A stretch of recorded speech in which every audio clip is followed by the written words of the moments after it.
Então, hoje contamos com a presença da professora doutora Lêda Maria Braga Tomitch, que é professora titular do Departamento de Língua e Literatura Estrangeiras da Universidade Federal de Santa Catarina, nossa UFSC, atua no Programa de Pós-Graduação em Inglês, Estudos Linguísticos e Literários desde 1996. Possui mestrado em Letras e doutorado em Letras na área de Inglês e Linguística Aplicada, ambos pela UFSC. Ela realizou o pós-doutoramento na área de processamento da linguagem, no Centro for Cognitive Brain Imaging, na Carnegie Mellon University, nos Estados Unidos, e na Universidade de Auckland, na Nova Zelândia, no Centro for Brain Research. Seus interesses de pesquisa incluem os seguintes temas: relação entre a capacidade da memória de trabalho e a compreensão e produção escrita, a implementação dos processos componenciais da leitura no cérebro humano e o ensino da leitura. Now let's switch to English, right? Because Leda is going to show us tonight why it is so important for teachers to work with reading strategies and why the work should begin inside the realms of the classroom. She will discuss major reading theories connected to the teacher's reading practice and role in this scenario. Some of the topics she will approach include the main tools for preparing a reading lesson based on the development of reading strategies and the steps involved in preparing a lesson, getting to know the target learners, setting course objectives, selecting texts, identifying reading purposes and different types of reading, and designing pre, during, and post-reading tasks. Professor Leda, it is an immeasurable pleasure to have you with us tonight. So the floor is all yours with the lecture entitled, Is There a Strategic Reader in this L2 Classroom? Okay, so good evening, everyone. Thank you very much, Cynthia, for the warm reception and everything. It is a great honor to be here in your Semana Acadêmica de Letras, FURB, in this new normal, whatever that we are going through. So it is, I always like to see my audience, so, but we have to get used to this, right? So I think that, okay, it's just like distance education. Just imagine that you are talking to a camera. So it's nice to see at least 3 faces here. Okay, so thank you for the audience. I see we have 88 people. My goodness, no, even more. My goodness, it's a lot. So thank you. So first of all, I would like to congratulate Cleide for, being able to publish her research. Cleide, really, this is great, wonderful, wonderful. So congratulations. And so I'm going to try and share my slides with you. And be prepared because you're going to be here with me the whole evening, because Cynthia said that I can do whatever I want. So when I begin talking, so prepare, be comfortable. Let's see. So can you see my slides? Yes, we do. Okay. Yeah? All right. So now I can just see louder. It's okay. All right. So the topic I chose to talk to you tonight, is there a strategic reader in this L2 classroom? In fact, when Cynthia invited me, some topics came to my mind, and then I recall the discussion that happened in the conference that I went to, and I was talking to some colleagues and about Stanley Fish, and the translation that Rafael Eugênio Roiso Andrade did. He translated a chapter of a book called "Is There a Text in This Class?" And in this book, there is, in fact, a chapter with the exact same title. So if you have the chance, you don't have to read the whole book. I mean, Stanley Fish is a literary critic, but the point is, when he brought this, especially this specific chapter, it was kind of, people talking about this. And then when the translation actually came in alpha, then people in discourse analysis and people in ESP, English for Specific Purposes, they started talking about one specific point, because what Stanley Fish wanted to say, it's a long story. Of course, you can go to the journal and read the chapter, the translation, yes. But his point was that, in fact, is there a text in this class? Because the text can only come to life when a reader comes and with prior knowledge and everything brings meaning to this text. So just to bring a discussion that was going on at the time, where is this meaning? Is meaning in the text? Is meaning in the reader's mind? Where is it? So, and so this brought some kind of a commotion. Yes. So, and I remember that we were having lunch, me and my colleagues from discourse analysis, and we were talking about this translation. And then, okay, so we all agreed that meaning is not actually in the text. Okay, it is. The reader is going to bring meaning to this text, right? But then at some point, someone started criticizing the ESP approach. No one mentioned the work with strategists, but they brought something which was, okay, so we do not agree with the text being a pretext for working with the language or anything.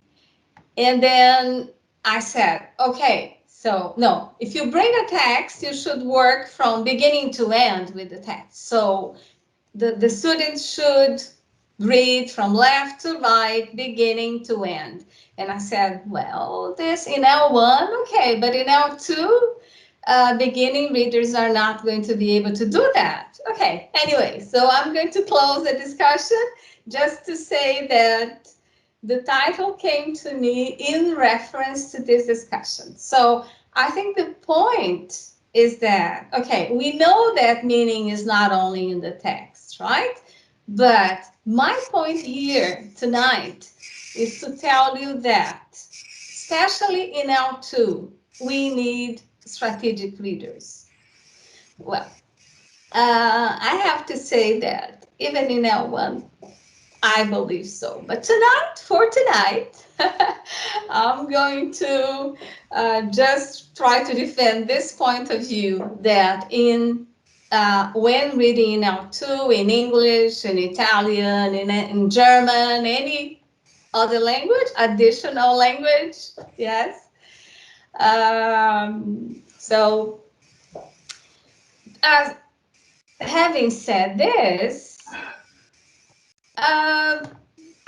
I was looking for the cover of the book. There are different editions, different covers, but I thought this is from 2004, 24 years after, a translation came, this one in the center, a translation came in Arabic. So I think it's Arabic. And look how interesting the cover is, because it captured the meaning that Stanley Fish was trying to bring. Okay, so having said this, the outline of my talk tonight. So I'm going to begin talking about bringing different views of reading. What is reading?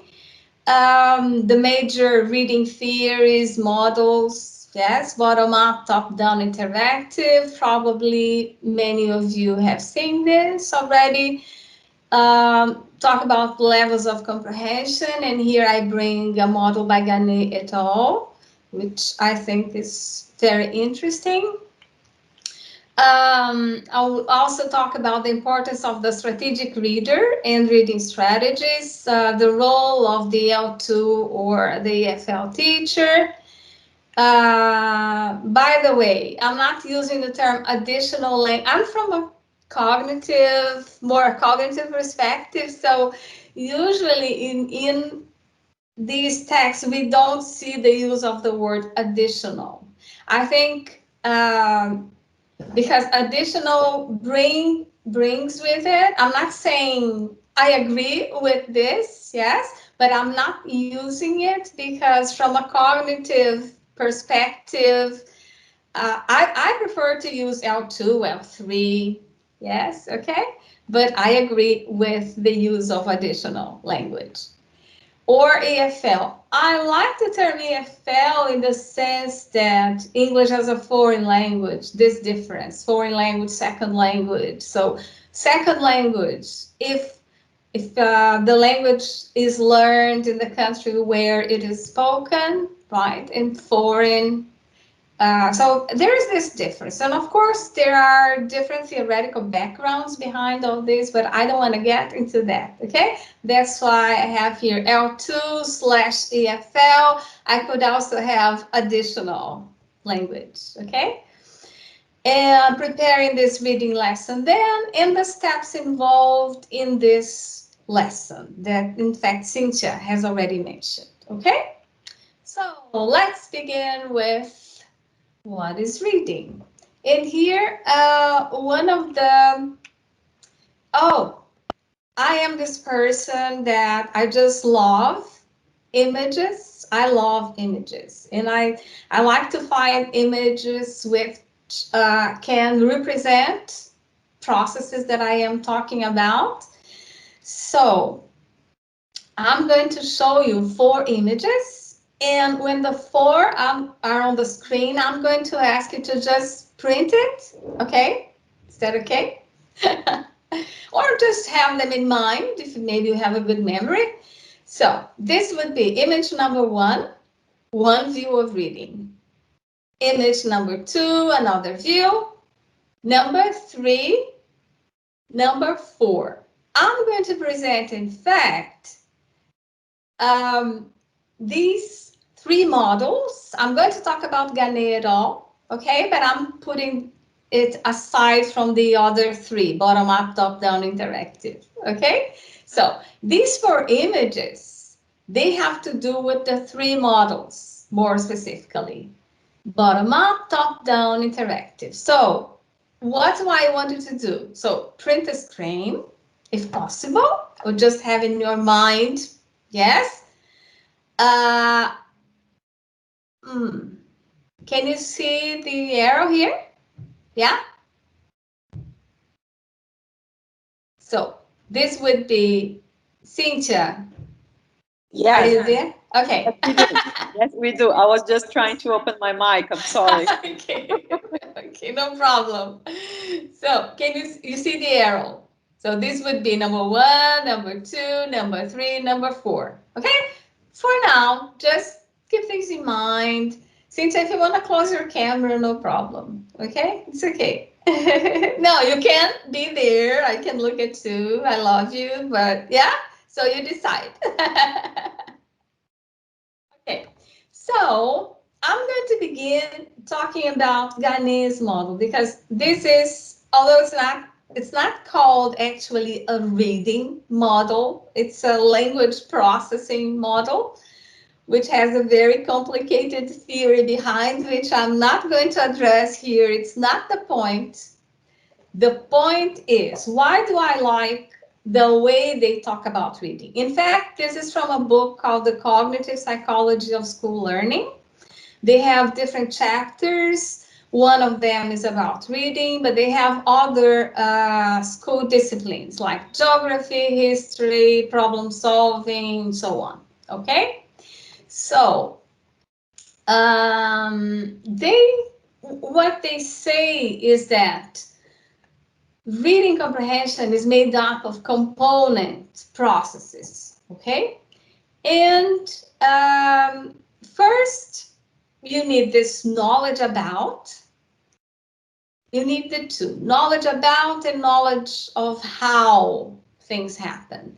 And what they mean by knowledge about is this declarative knowledge, conceptual knowledge, which involve your knowledge of letters, phonemes, morphemes, words, ideas, schemas, topics, okay?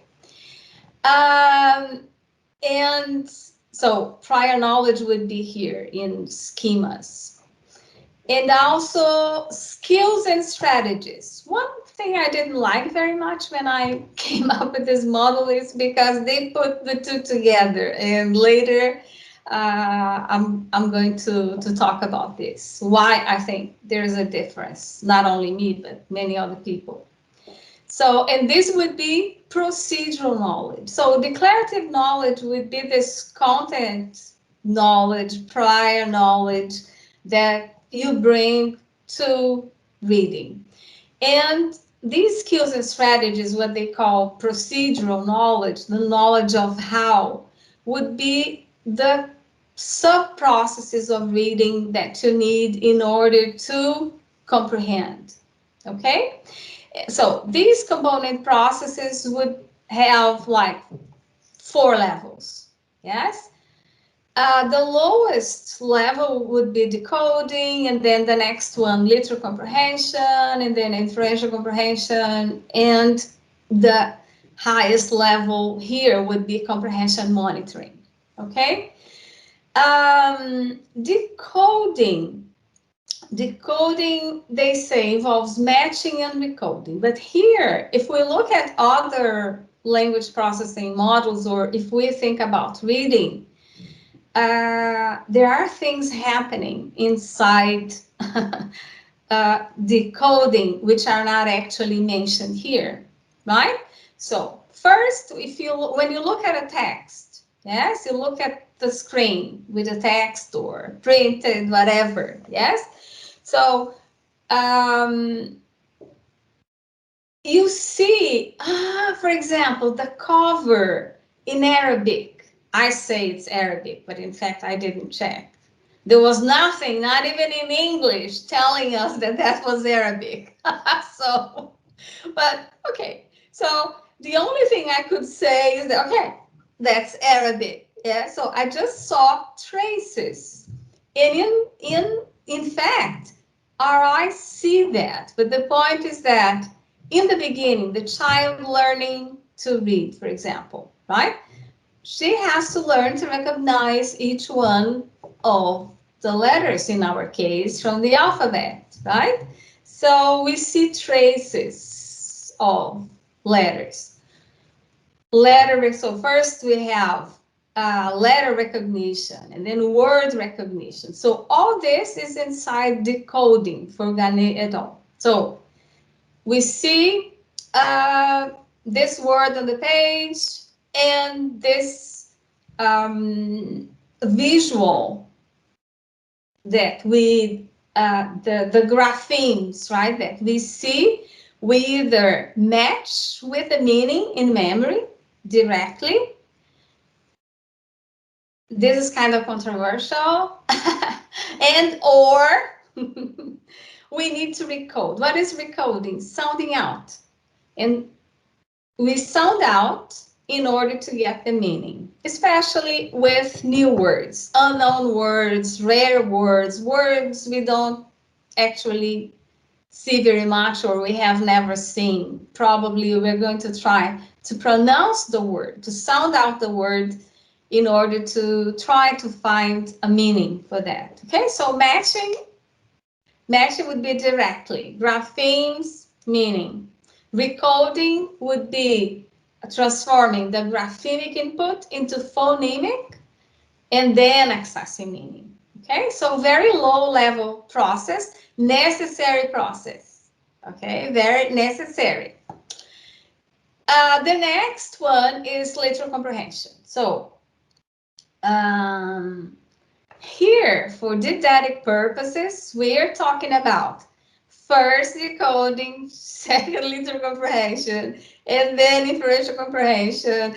But in real life, as things move on, yes, if the reader is proficient at all of these processes, they happen in parallel, simultaneously, okay? So, but I'm just saying, because I'm talking about each one, but I don't want you to have the impression that first you decode and then you comprehend literally, and then, no. In proficient reading, these processes happen in parallel, okay? So in literal comprehension is made up of two sub-processes, lexical access and parsing. Lexical access would be accessing the specific meaning of that word, and then we need parsing in a sentence, okay? In a sentence. So if we read the word in English, the bat, B-A-T.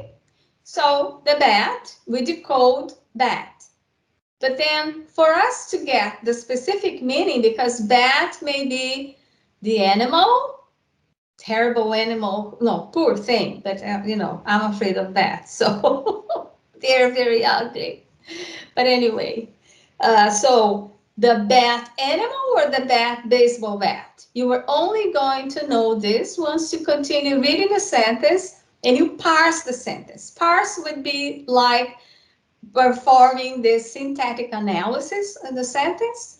So, the bat I got for my birthday.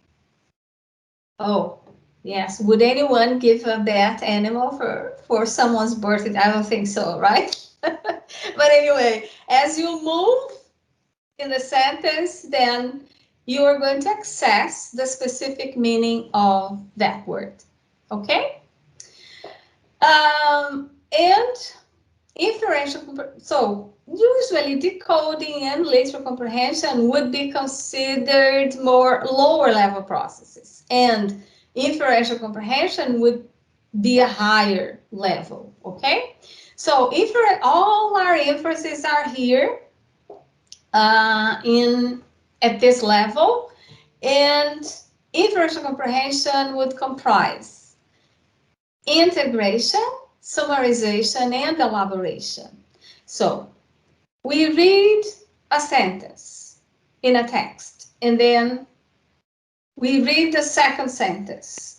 For us to be able to realize that, okay, this is a text. These are not two individual sentences. They have something to do with each other. They, in fact, form a text. We have to integrate them, right? So, and this integration would involve, for example, all the cohesive devices. Yes, cohesion. You have probably seen this in your Letras course, I imagine. But cohesion is something very simple, right? In a text. Let's say Cynthia and I were talking about Semana de Letras, and so this we refers back to Cynthia and I, right? So this, and it's this is cohesion, right? And pronoun reference, we, right, and Cynthia and I. Okay, So of course, there are many types of, we integrate in different ways. We integrate, for example, being able to realize that which words are connected here from the same semantic field in this text. So cohesion is something that we can actually count. We can count the number of cohesive ties in a text, okay? So we integrate using conjunctions, integrating two paragraphs. So integration is part of reading. We have to integrate across clauses, across sentences, across paragraphs, right? Across chapters of a book, in fact, right? As we move on in reading a text, because we can, well, very few people can, but some people can, in fact, maintain the surface of the text as it is, right, in memory, but this is not usual, right? The usual is that as we comprehend the text, we integrate across sentences, and when we read the next paragraph, we, in fact, summarize. We have the first paragraph summarized already, naturally, yeah? So we go on summarizing. So we need these integrative inferences called bridging inferences, okay? We need inferences that will allow us to summarize the paragraph, summarize the sentence, summarize the paragraph, summarize cross paragraphs, right?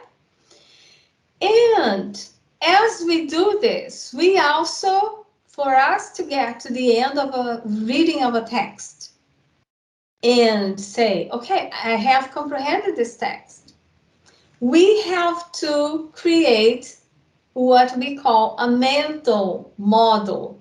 Yes, this mental model, which is created in this here and now, this is our working memory, okay, this here and now. So we use prior knowledge in order to elaborate. So as we read, we also connect more with previous texts that we have seen. Yes, this means that we are comprehending, yes, we are creating this solid mental structures, this rich mental model. And the mental model that we construct helps us to comprehend and also to recall the text later. If we have to, for example, tell someone, you say, oh, I'm reading this wonderful book, and the person, okay, so what is the book about? And then you're going to give a summary, right?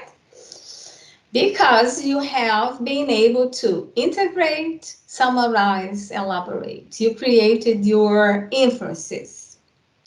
Now, here's the thing. Elaboration can be very tricky because there is a certain point, because the thing is there a text in this class?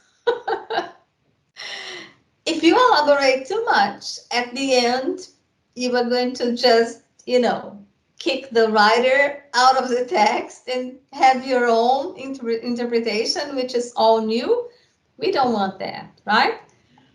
Okay, it's possible we can do anything we want with a text, but later, here, we are talking about comprehending the specific text that we are reading. I'll talk about this later when I will bring the post-reading phase, okay?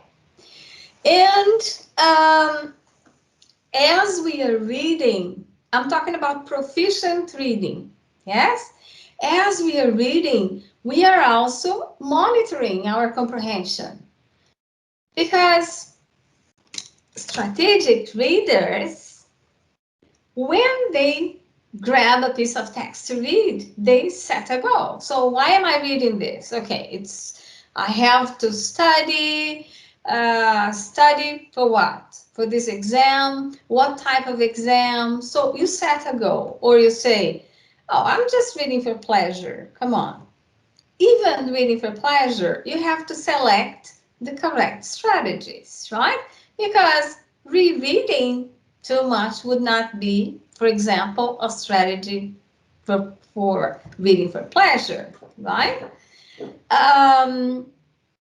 If you are studying, you also have to select strategies accordingly with the goals you have, okay? So as you move on, you have to check your goal. Checking your goal means, oh, am I understanding here what this writer is bringing? Oh, in fact, I don't know. He seems to be contradicting himself, or I haven't understood. So you have to remediate, and then you may decide to go back and reread the last paragraph, for example, okay? So to finish with this, I wanted to bring this to you first, before the models, because now when we go to each of the bottom-up, top-down interactive models, then you will have in mind these sub-processes: decoding, literal comprehension, information comprehension, okay? All right. Can I go on? Lêda, sorry to interrupt you, but some students are reporting that we have a bar, a gray bar on the top of the screen, and a square on the right side of it. So I don't know if you can see it there. Yeah, as pessoas estão aguardando no lobby. Can I close this? Yes, you can. And I have apresentando. Is it this one? Apresentando, conceder controle. So what should I do? Because if I cannot parar a apresentação. Just click on the slide. Yeah. Yeah. Now it worked. Yeah, now I think everybody can see your whole slide. Okay, yeah. And your camera is closed, right? Yes. No, just for me to know, but no, because I don't see you anymore here, but it's okay, no problem. Yeah? But I will open up my mic and say something when needed. Is that okay? Okay. Thank you. Yes. Okay, thank you, Cynthia. All right. Oh, I'm glad you just told me that. Yeah, thank you all. Okay, so going back to the bottom-up model. It's interesting because, in fact, the top-down model came up first, which is from 1967. But for some reason, it seems easier to present the bottom-up first and then the top-down. Okay, so for the bottom-up model, meaning is in the text. So against, in fact, what Stanley Fish was saying, right, in that book. Meaning is in the text. And of course, there are many implications, right, for this. Because according to this model, the reader just needs to extract this meaning from the text. So meaning is there. And the only thing the reader has to do is extract this meaning, which is already there, from the text. I don't know. So you have to start. I don't know if you have those 4 pictures with you. So maybe you can start looking which picture would match this description here of the bottom-up model, because in a moment I'm going to ask you, okay?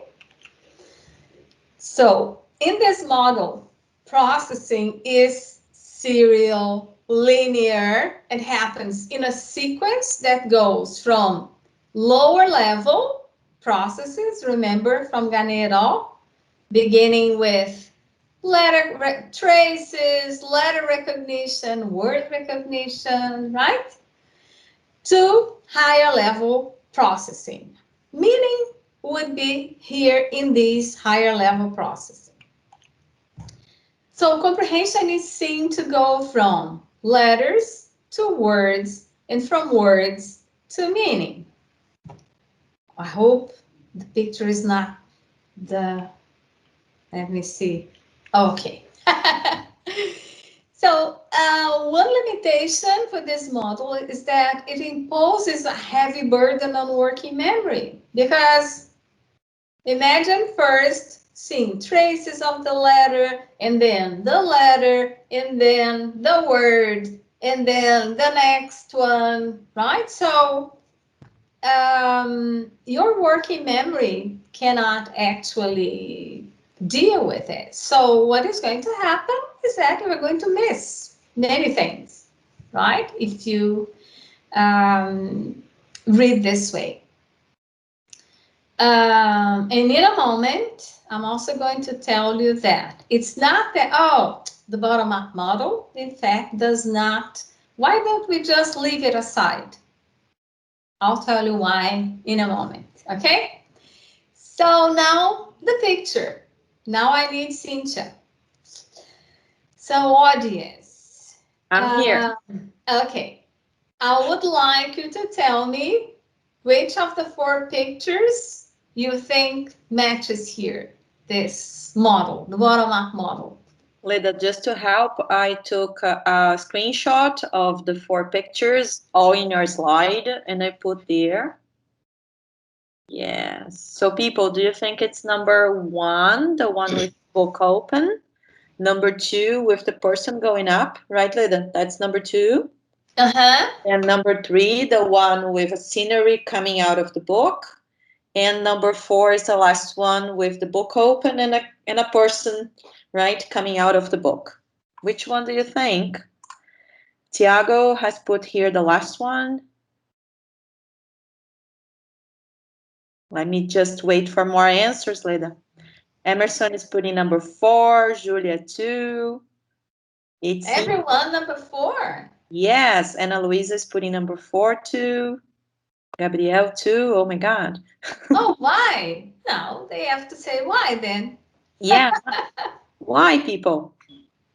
Everybody's going on number 4, but we need arguments. Why 4?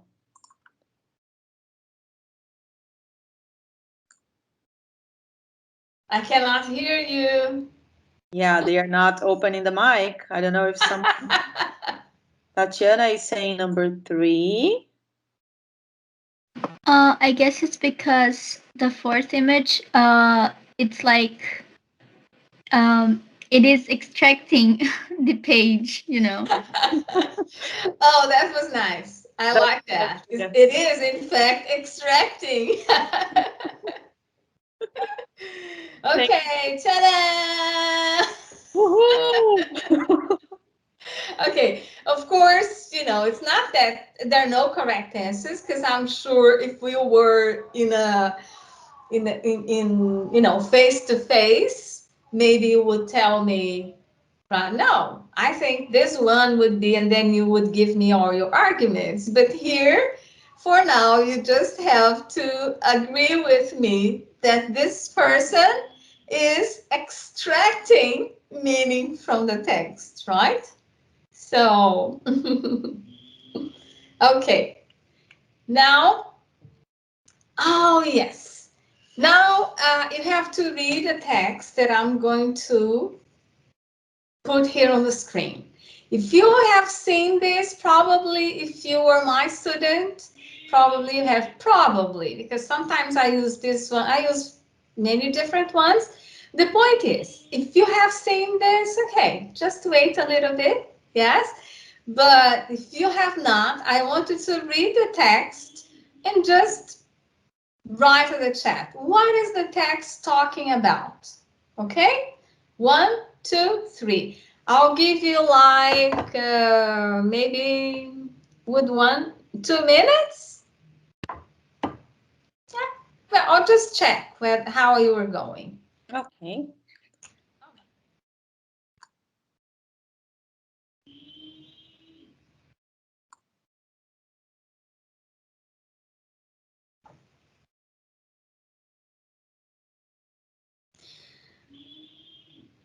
Would you like me to read this aloud?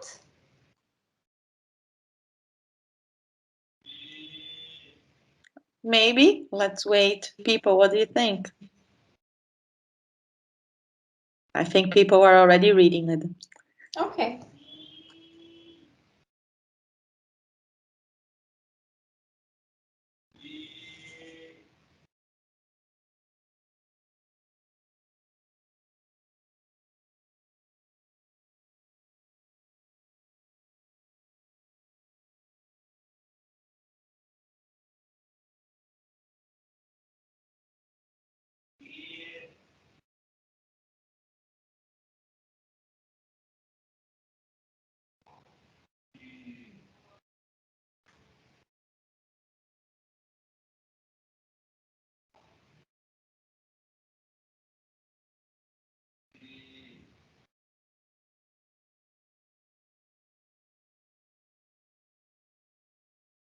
Okay. I think so. Yes. All right. Yeah. So what is the text talking about?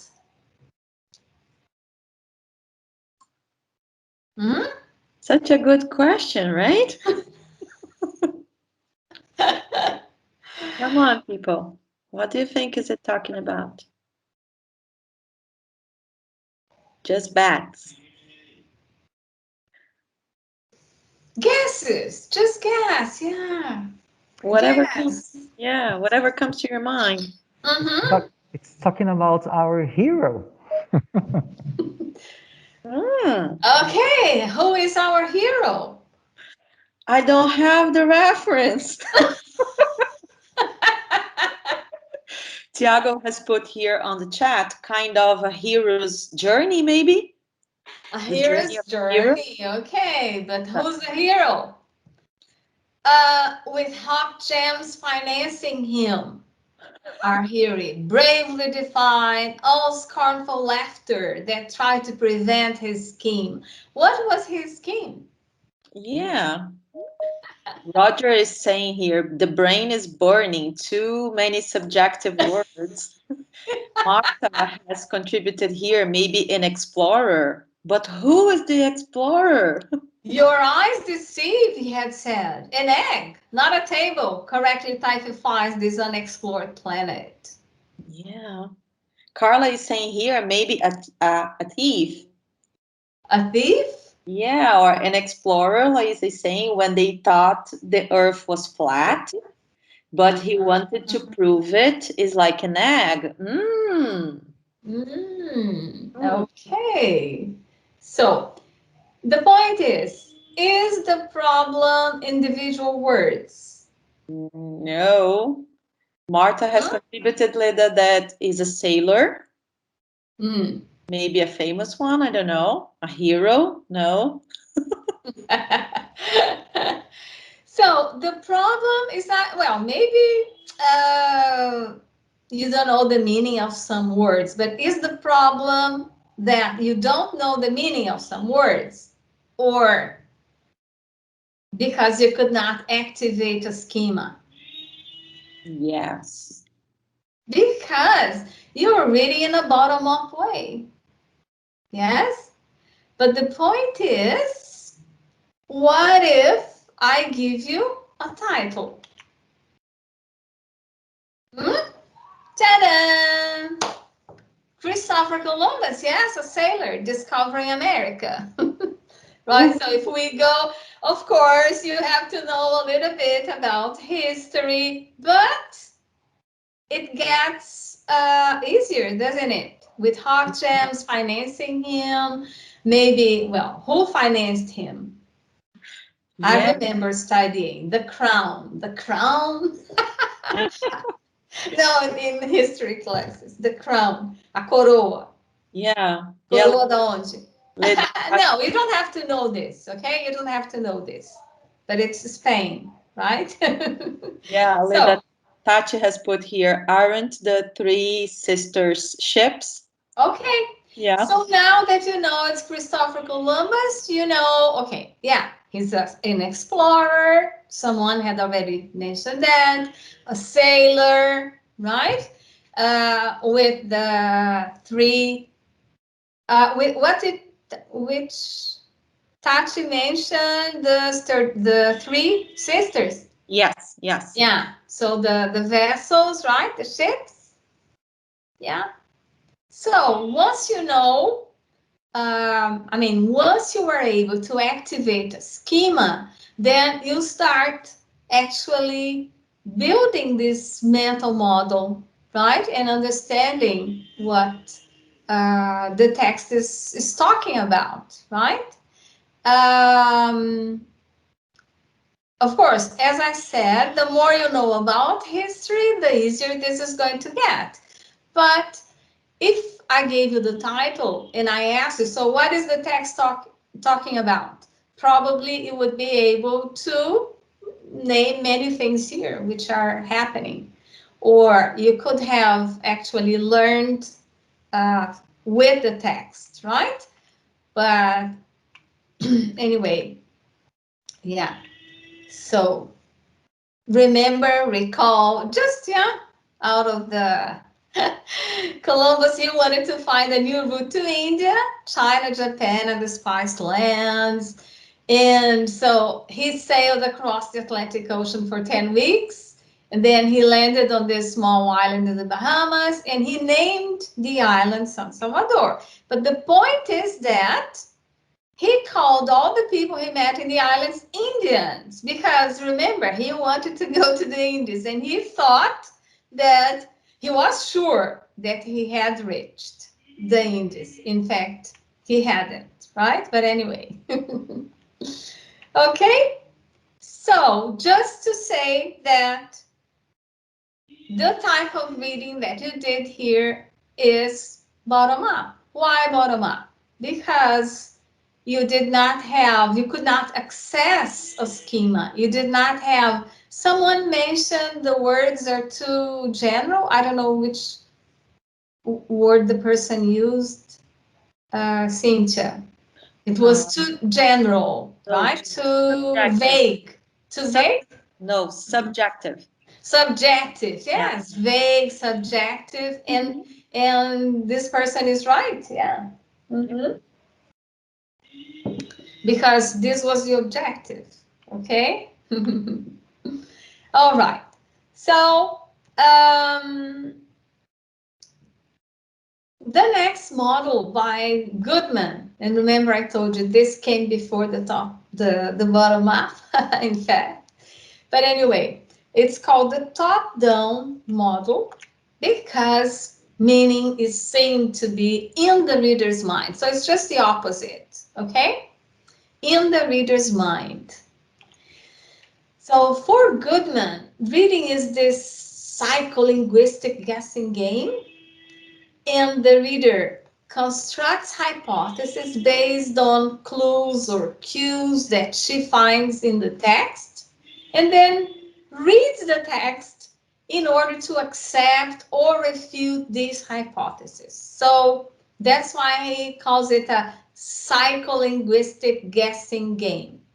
Okay, so you see a title according to this model. You see a title, and immediately you activate the schema and you look for meaning. This is what he says. He says that meaning, when you go to the text, you are already looking for meaning. Okay, so the only reason you read it's because you just grasp some clues, some cues in order to build hypotheses, and then you go to the text in order to check whether these hypotheses they make sense or they don't make sense. Okay, so according to this model, the reader only uses the necessary textual clues in order to predict what is coming next. Using all textual clues, according to him, would be a burden to working memory. All right, so now is the time, which of the 4 pictures can we bring here? So now we just have 3 options. Yeah. And we have two models, meaning that two pictures will be for the same model. That's a nice piece of information, people. So what do you think? People are thinking, Lêda. Okay. Number 1, number 2, or number 3, or maybe 2 numbers. Carla has put 3, Tiago 2, Dani would say 3. Jonathan has said 2. Would anyone like to say why? One person just say, why do you think it's 2 or 3? Yeah, people, you can open up the chat, your microphone. You don't need to write on the chat. Gabriel has written here 3 because it appears to be in the fantasy world. That's Gabriel's explanation for 3. Carla is also putting 3 because it is so creative. I see a lot of people putting number 2. Would someone... I think it's kind of balanced between 2 and 3, but someone with an explanation for number 2, maybe, so we can get another argument. Okay. So let's see what we have here. Ta-da! Oh, that's number 2. I chose this one. Because? Okay. Because okay, because the reader has this very important role, right? Lêda, So, I got an argument, sorry. Tiago has put 2 because it's the one where meaning does not come from the text, but from the person who put books together. Roger has said 2 because the book on the floor is the reference to construct hypothesis. Yeah. Okay, yes. All right, yes, very, very good arguments, very good explanations. So, the reader has the center role here, right? Just in line with what Stanley Fish had said that I brought in the beginning, right? Okay, so in this model, the reader is in control and brings meaning to the text according, of course, to the prior knowledge that he or she has. This is what we can do, right? The limitation in this model is this overdependence on the reader. What if she activates the wrong schema or cannot grasp the relevant contextual cues in the text? So what happens, right? Now, which picture?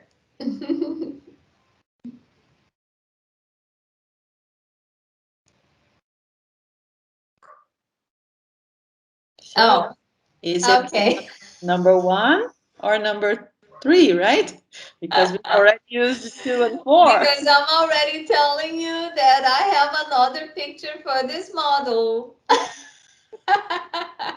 So I don't know if people who said number 3, if they would keep it, right? Because number 2 was the one chosen before. And let me check here. People have said number 3 because it is so creative. Because it appears to be in the fantasy world. Okay. Yeah. So let's see. Yay! So it's number 3. And here I have to tell you why I brought these 2 pictures, right? Because of the elaborative inferences that readers can draw.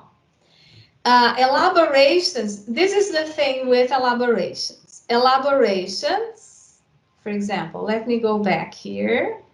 In this case, the reader did not pick all the clues from the text and constructed, this new text in the way, this is the meaning for this reader.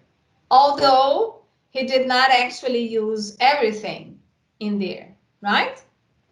And here, well, the reader in fact brought some embellishments, right? Someone mentioned that this was creative, right? Creativity was involved here, if I recall. Okay, so you have a balloon, yes, you have the book, the text, and on top you have some extra. The reader has transformed this into this very creative scenery. So these are all elaborations, right? The thing with elaborations, as I said before, is that, okay, are they valid, or is it okay to do this with a text, to put all these embellishments? Well, it depends. But I'm going to tell you that, well, this is beautiful, something to be done during the post-reading phase. Okay, so I'll come back to this in a moment. Yes, now another one. Probably you have seen this, you know, you received in your email, you saw this somewhere on the web. This is that kind of very weird texts where you have everything mixed, sometimes letters and numbers. I think this one doesn't have numbers, but it's kind of strange. So what I wanted to do is try to read this. So someone has to open their mic.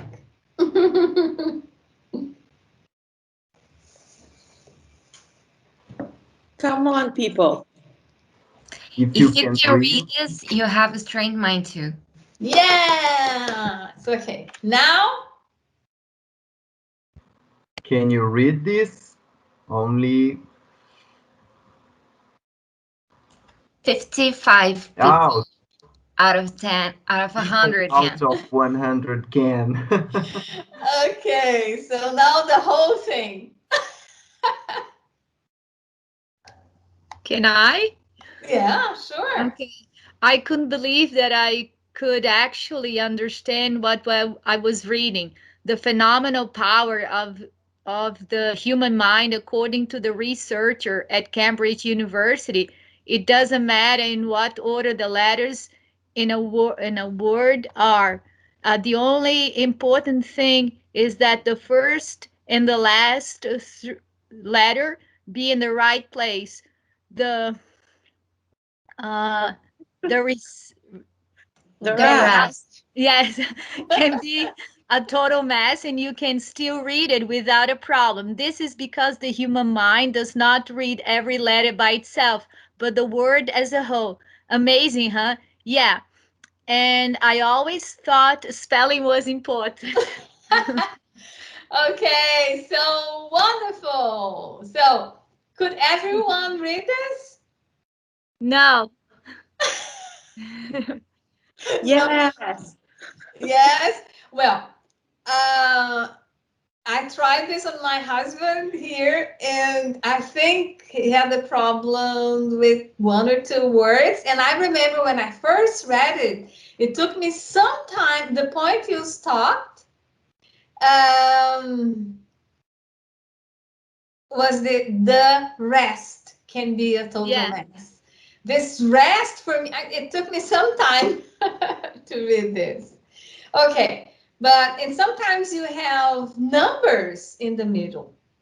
So this is exactly to show you when you read in this top-down fashion. This is what we do, because in fact, it would be impossible for us to process, individual letters and only then process the word and only then. So we just, because our objective is meaning, to understand the text. So we have meaning in mind, and this helps us to move on, right? And well, probably you are very young, but I don't know if you use photocopies, but still. But many of the photocopies I remember when I was was especially when I was an MA student. Sometimes I would get home, I would have to read something for the next day, and the whole column of letters or words was missing at the end. So it was, you know, and I had to try to come up with the words. So this is just to show you how reading in a top-down fashion works. Now, of course, we have to be careful because sometimes when we read in this extremely top-down way, we can impose our meaning on the text, right? We put words in the writer's mouth, okay? Words which in fact are not his. That is, we make elaborative inferences. Remember the diagram, elaboration. We make elaborative inferences which do not in fact apply, right? The author is not actually saying that. So we have to be careful about this, okay? And the last one is the interactive model. Of course, there are many other models, yes, but here I'm just talking about these three because they are the most popular ones, and also because all the other models, bottom-up interactive, top-down interactive, they kind of put together these three models, okay?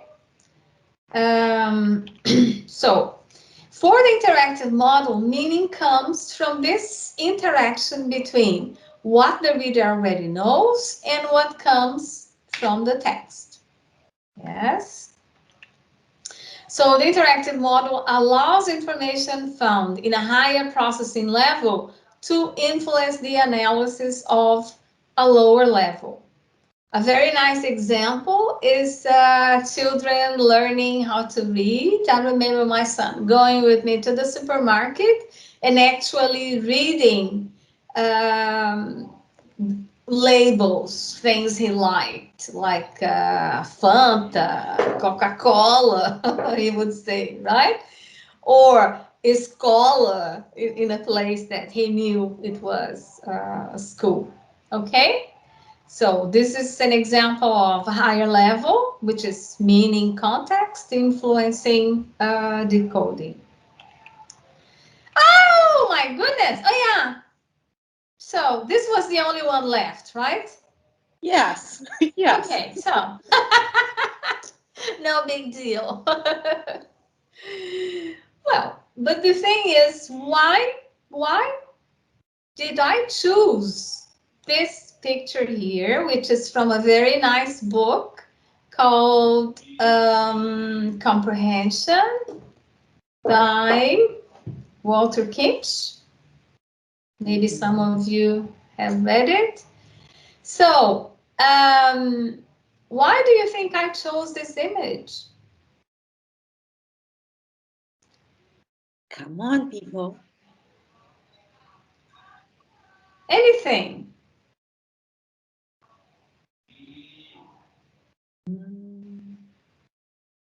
Maybe I'll. Oh, okay. I can't say anything, right, Lêda? I can't. No, you can't. Oh, yeah. Because you could, of course, be here in my place giving this talk. No. No. So you can't. Come on, people. Why picture number one? I guess it's because there's a book inside another book. So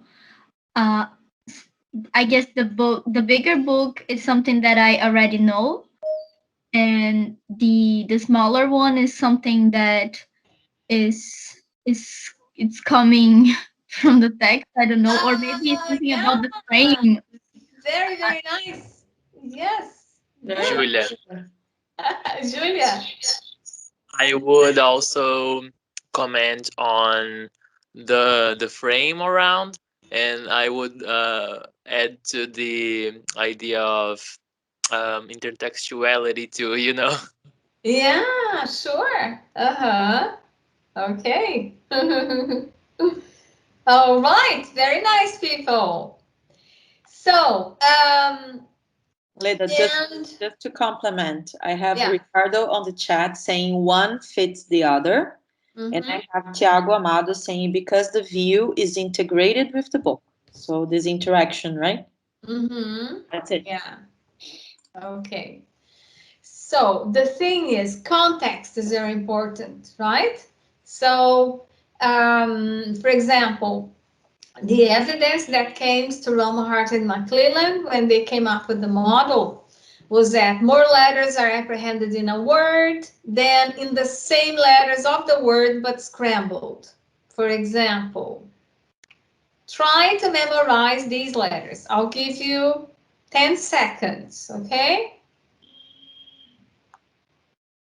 Ready? Yes. Okay.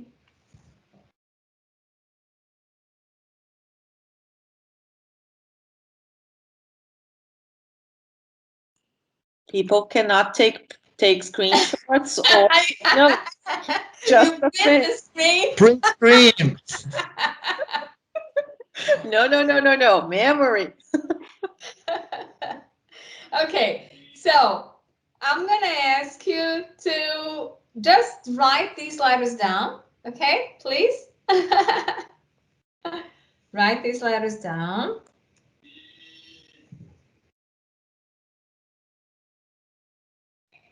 Okay. Now, so there are 13 letters. Now I'm giving you a clue. Yes? There are 13 letters in the word. How many can you remember? Can you remember any other letter if I tell you it has 13? I think I can remember 4. Tiago is saying here, I remember the first one and that's it. Okay, what about now? How many seconds did it take you to recognize the letters? Less than 1. Less than a second, right? Because, yeah, it's exactly this, because of context. Yes, the context is telling you. So if you have to go and write the letters down, of course, you're going to be able to do that. And of course, these are the letters, the same letters, okay? So context helps you, right? What the interactive model is telling us. Meaning is helping you. Okay. So also more letters can be apprehended in a non-set letter string, which conforms to the rules of English spelling, than in a non-set string, which does not conform to English spelling rules.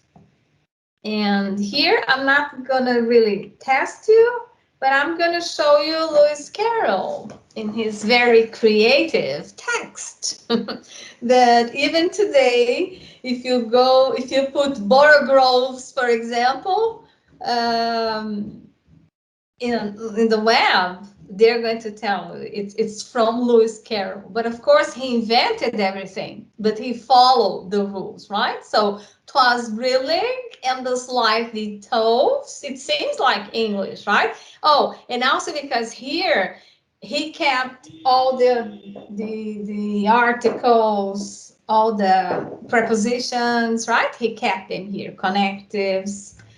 Did Geyer and Gimble in the wave, all named C were the borogroves and the moms wrath out grape. So, of course, it doesn't make sense, but it follows the rules of English spelling. And that's why it seems like it's English, but in fact, of course, in this case, only some of them would be, right? But there is no brillig or slightly or toves in English or Geyer or Gimble and so on. Okay? So, but you, of course, would be able to recall these words. Oh, of course, this is not the focus here, but just to recall that it's not always the case that someone can learn how to read so easily, right? So people who have dyslexia, for example, for them, they need a lot of help because this is the way they see, right? The book or the text, something that they need the key, right? Of course, this happens to everyone who doesn't know a language, like me with the Arabic, that I don't know if it's Arabic.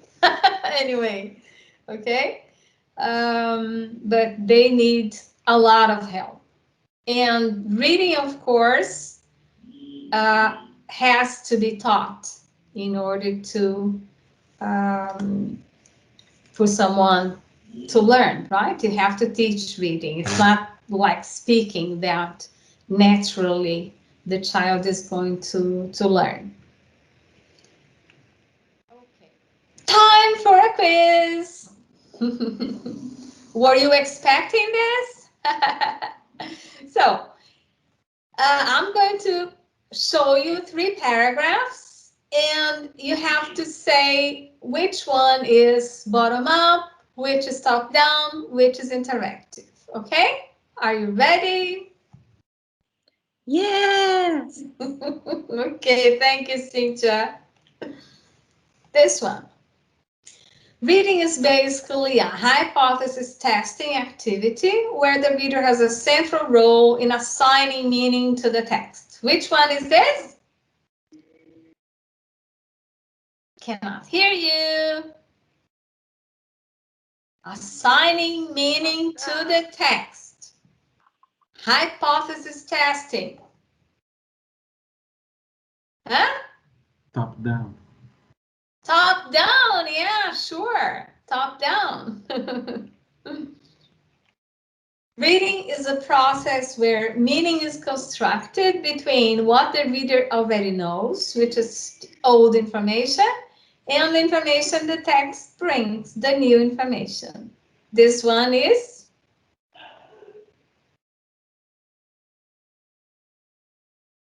interactive. Interactive, yeah, very good, wonderful. Of course, now has to be the top down, the bottom up. Reading is a linear, serial, sequential process that begins with the processing of individual letters and words and ends with meaning the reader gets from the text. So I brought this here just to tell you that as a teacher of reading, yes, be it in L1 or L2, depending on what you believe reading to be, you are going to, your whole preparation in terms of choice of activities, materials, texts, everything is going to be according to what you believe, right? So if you believe that reading is this linear, serial, sequential process that begins with individual letters, words, ends with meaning, probably your teaching of reading is going to focus on what? Focus on reading strategies or focus on grammar? What do you think? What do you think, guys? Probably grammar. Yeah, sure, right? Okay, so let's move on. Yeah, just to say that, of course, you got everything right. And I just marked the words which were keywords here for each one: hypothesis testing, reader with the central role, assigning meaning, top down, meaning constructed all between old information and information, interactive, and linear, serial, sequential, ends up with the meaning the reader gets from the text, the bottom-up model, okay? So just to say that the three models, of course, they say that you look for meaning, but the point is that how that is done, right? Okay.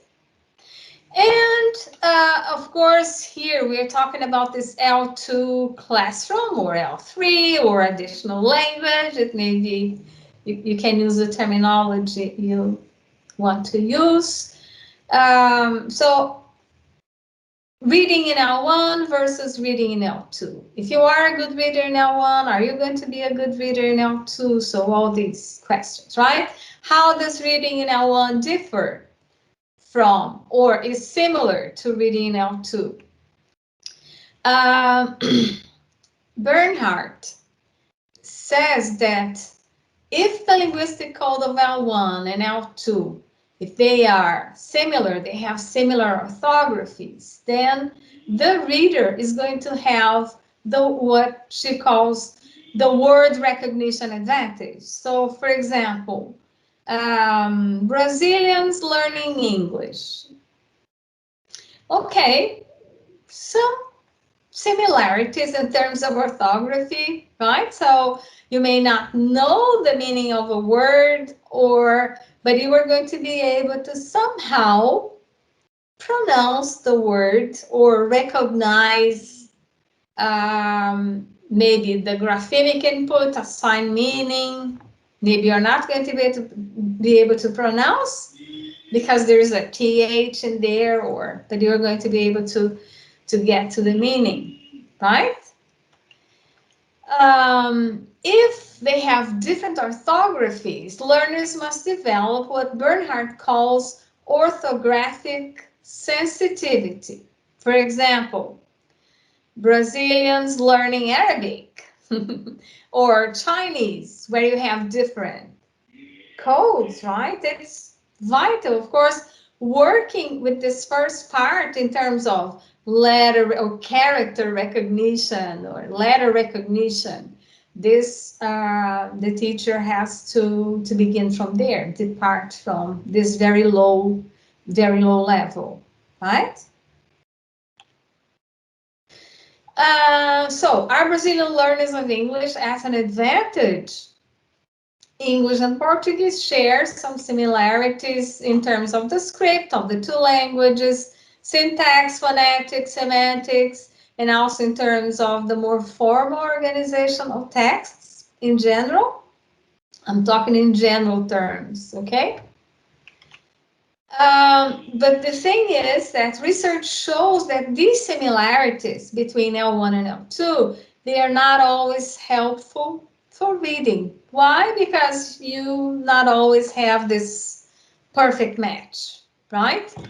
So, and according to her, L2 readers will always use their first language framework for reading, and it's not a perfect match, as I said before, okay? Therefore, we need this work with reading strategies. We need strategic readers. Yes? So why strategic reading? Do readers really need to be strategic? Well, because you could tell me that, okay, why do I have to use any strategies when reading in L1? I'm going to say, well, even in L1, for example, you always have a pressure for time, right? So you have to use a strategy in order to deal with this pressure for time. Or for some reason or another, you don't have, you cannot just expect, for example, in the L2, there's an approach which is called read, or extensive approach to reading, where the idea is that you just you give students text to read. And they're going to learn reading in this way, just by reading. But the point is that this works for L1, where we begin when we are very little and we don't need very much, right? So this is built little by little. But in L2, things are different. So I'm going to come back to this. But before that, let's talk about strategies.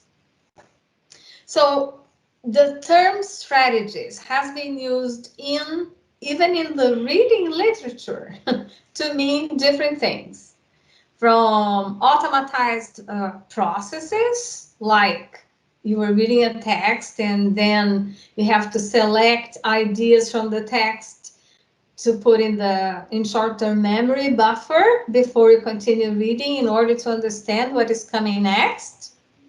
Some people call this strategies. To reader-controlled ones like comprehension monitoring in Ghanese model that I showed you, right? Selecting strategies and then checking whether you are comprehending, so on and so forth, okay? So you have this mess in the literature many times, okay? So, and many times you see strategies bar skills, meaning that they are being considered the same.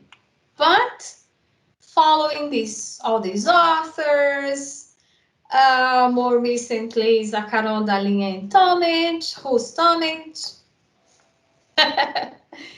We then make a distinction between strategies and skills, because for the classroom, this is vital.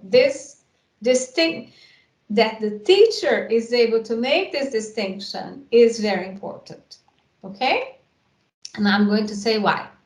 So the term skills is used to refer to these more automatic reading processes like decoding, matching, decoding, lexical access with parsing, so on, right? Whereas the term strategies encompasses processes like, I don't understand this. So am I going to go back and reread for clarification? Or I'm just going to maybe Google this word, this phrase, this concept, right?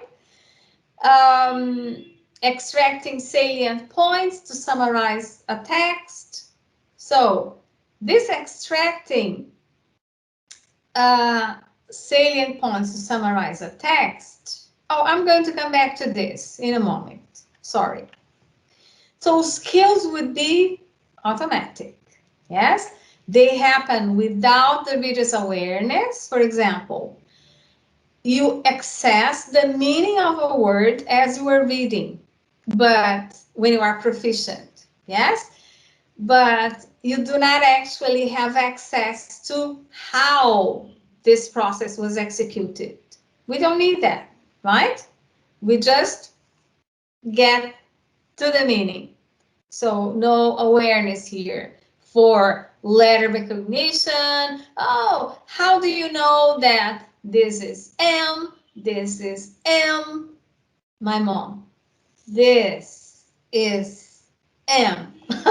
When you are a child, right? You just know, because, you know, this is something you see one, see the other, and then it's a skill. Yeah, letter recognizing handwriting, okay? So strategies, on the other hand, they depend on this deliberate action on the part of the reader in order to achieve this specific goal. For example, realizing that you have misunderstood something, you're reading a text and then you realize, oh, I think I didn't get this idea very well, right? And then you decide to solve the problem, take some action. So you decide to reread the paragraph or reread since the beginning, or maybe you want to go further to see whether that is clarified. Yeah, so this would be a simple strategy. And Harris et al., they say that strategies are more efficient and developmentally advanced when they become generated and applied automatically as skills. So, why then do EFL readers, L2 readers, L3, L4, additional language readers, why do they need to be strategic? Wouldn't it be better if readers learn to be skillful at a certain process? Oh, what a dream. Only if this were possible, okay? So why do EFL readers need to be strategic? Because, well, learning, you know that, I'm sure, happens from controlled to automatized processes, right? So first, anything you learn. So first, you have to have motor skills. Oh, riding a bicycle is something difficult, but anyway, it is in the beginning very controlled because someone is going to hold the bicycle, right? And then you go until your motor skills will come up and the process will be automatized, right? Learning how to drive. In the beginning, oh my goodness, what do I have to do first? Yeah, so you have to control each one of the processes up to a point that you just get in the car and drive, right? Learning a language. In the beginning, in order to formulate a sentence, you stop and think and how you're going to do that slowly in a controlled way. And the more you practice, the more this process is going to become automatized. Learning how to read. So in the beginning, depending on how the child is learning, anyway, she's going to look at the text and try, or even try to guess what the word is, or try to read phoneme by phoneme, right? So this is the way learning happens. First, in a controlled way, meaning also slowly, it has to do with this, being slow. 2, more practice. The more you practice, then the skill becomes, it becomes a skill. The strategy becomes a skill and it is automatized. But for this, you need practice, right? You need time, but you also need practice. Amount of language exposure in EFL situations, and here I'm talking about EFL in the sense English learned in Brazil. So it's not the same as English learned in the US, in Australia, in New Zealand, right? Where you are immersed in the language. So the amount of language exposure is not actually enough for you to learn this little by little. So that's why you need strategies to speed up the process, right? Age of acquisition, most of the time, well, of course, there are cases where many of you were raised as bilinguals. Yes, Clayton was raised as a bilingual in Italian and in Portuguese, right? And of course, there are many cases like this, but many times you learned this language, this additional language, this L2, L3 that you want to learn as after the age of 12, let's say, or as an adult, right? So you need strategies.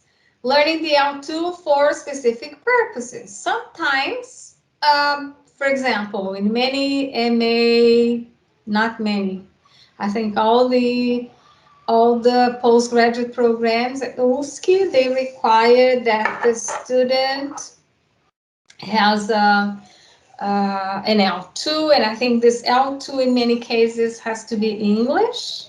Yes. Yeah. Yes, Lêda. Here at FURB, it's the same. Okay. Yes. So this L2 in this case is learned for specific purposes, academic purposes, right? And we don't have the whole time in the world again, so strategies, shortcut. A strategy is a shortcut to develop a process that could be otherwise developed or come up, learned naturally, acquired. Yeah, time pressure that I have also for time pressure that I talked about many times. So it is here that strategic reading enters into play. I just want to know what time it is. My goodness. Don't worry, Lêda, you have the whole night. Ah, you told me, okay. Especially tonight that we have the super moon. I can see it from here. Yeah, it's beautiful. Yeah. So the point is, what you as a teacher or you as a learner, the question to be asked is, how can this L2 EFL reader take advantage of all the general knowledge she has already gained in life, world knowledge, linguistic knowledge of L1, linguistic knowledge of L2, etc., in order to get the most out of a foreign language text? So, using all of this, being able to apply all this knowledge would be reading strategically. Okay? So here comes the point where I tell you that for this, we need a controlled situation, meaning we cannot tell students, okay, reading, just go home and do it. Yes? Oh, homework, read the text. Of course, for advanced students, this is perfectly okay. Yes, but for beginners, don't do this. So beginners, even I would say up to 3 intermediates, yes, they also need the teacher a lot, okay?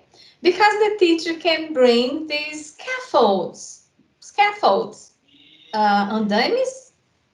Yes, when you construct something. Oh, by the way, teachers are scaffolds to a point that after the student learns anything, it is the same with the building.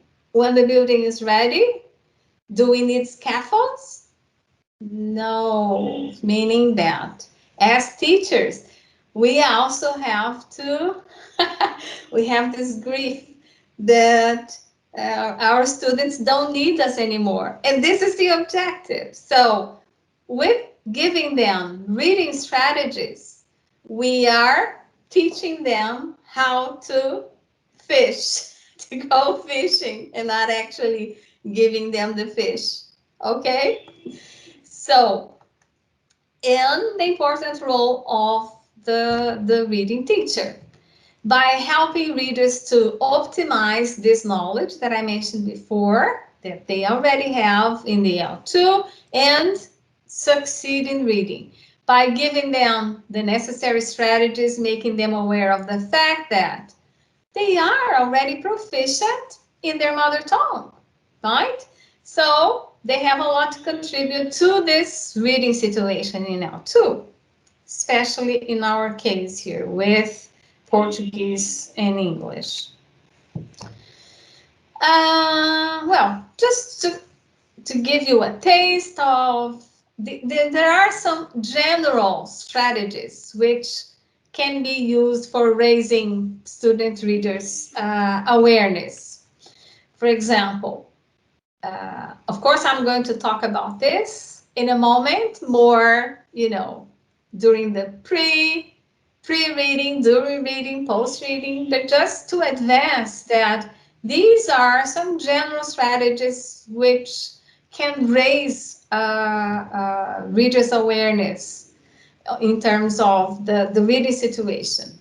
So where do you think the text has come from? For example, a book, a magazine, a leaflet, a letter.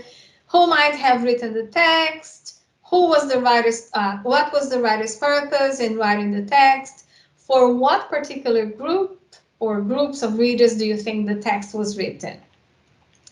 What will be my or our purpose in reading the text? This is in comprehension monitoring, right? In terms of the levels of comprehension, the diagram that I showed you. What type of reading or reading strategies will be appropriate for our purposes here? Okay, so what is my response, our response to the text?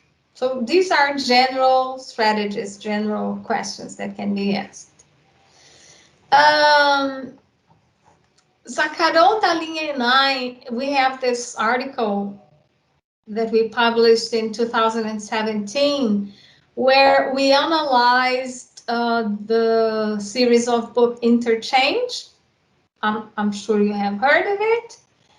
Well, the article is called Untamely Reading Strategies and Reading Skills in an ESL Textbook, because our purpose was to see how Interchange actually treated reading activities.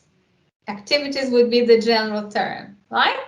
As strategies or as skills. So we built up this framework for analyzing reading activities, and so just looking at the book, we classified then the activities as reading strategies or reading skills, or sometimes the same activity was used as a strategy and as a skill. I'm going to give you examples. So first, the reading activity would be classified as a strategy when the activity attempts to control and modify the reader's effort to construct meaning of text. So the point of a strategy is making readers aware of what they are doing and why they are doing something during reading, why they are using this strategy. The instructions suggest time constraints for activity completion. The teacher is instructed to explicitly, we looked at the teacher's manual, okay? The teacher is instructed to explicitly explain the reading activity and help students to perform it through the use of some techniques. For example, modeling, reviewing. The teacher is instructed to make use of meta-language, raising students' awareness on linguistic aspects present in the text. So, a reading activity would be classified as a skill when the instructions require students to read the text and complete the activities having no modeling. The instructions for the activity combine what students already know with no teaching guidance. Just do it. The activity does not separate the instruction as a means of providing steps for the completion of it in a controlled fashion, because strategy use has all to do with step 1, step 2, step 3, step 4. Okay? Why am I doing this? What is my purpose here in this text? So, what strategies am I going to select? Why am I going to select these strategies? How are they going to help me? Okay, so it's all about awareness. Nothing automatic. Nothing automatic. Okay? Last, an activity would be classified as both reading strategy and also a skill when it was used in the two situations. So strategies found in interchange. Some examples of what we found, for example, activating prior knowledge, text prediction based on the title, scanning, skimming. I don't know if you are all familiar with this terminology in reading, but scanning would be looking for specific information. And it's interesting because for me, it comes, okay, so either your eyes just skip things looking for, if you're looking for example, age in a text, your eyes just move on the page looking for numbers, right? So this would be scanning, yes? Or in printed text, sometimes you use your finger. This is also scanning. Skimming would be something more, this reading which is more, it's general, okay? So some people say skimming for the gist, skimming for the main idea. I don't like that because it depends. If the author has in fact, okay, the important point here is to, okay, right? But otherwise, when you skim, you get a general sense of what the text is talking about. Okay? Problem solving is another strategy that was found. Comparing and contrasting. Skills that we found. Focus on reading fluency. Just read the text and comprehend without anything else. Or presupposing that the reader is able to make emphasis, asking questions which, you know, just the reader would have to make the inference. Activities that were used as skills and also as strategies in interchange. Finding the main idea was one, or important facts supporting the text. So as a strategy, we found in the teacher's manual an explanation like telling the teacher, explain the task, point out the flow charts, and read the sentences. Students will add information from the article to complete the flow charts, okay? And main idea as a skill. Students read the text silently and check the correct answer. Okay? Basically, you as a teacher, when you teach as, oh, I think, just a second. I think I'm asking this question. Yeah, I was going to answer the quiz, my goodness. Time for quiz number 2. Yeah. As a teacher, how do you know whether you are working from a skills perspective or a strategies perspective? I want an answer. Someone has to open their mic.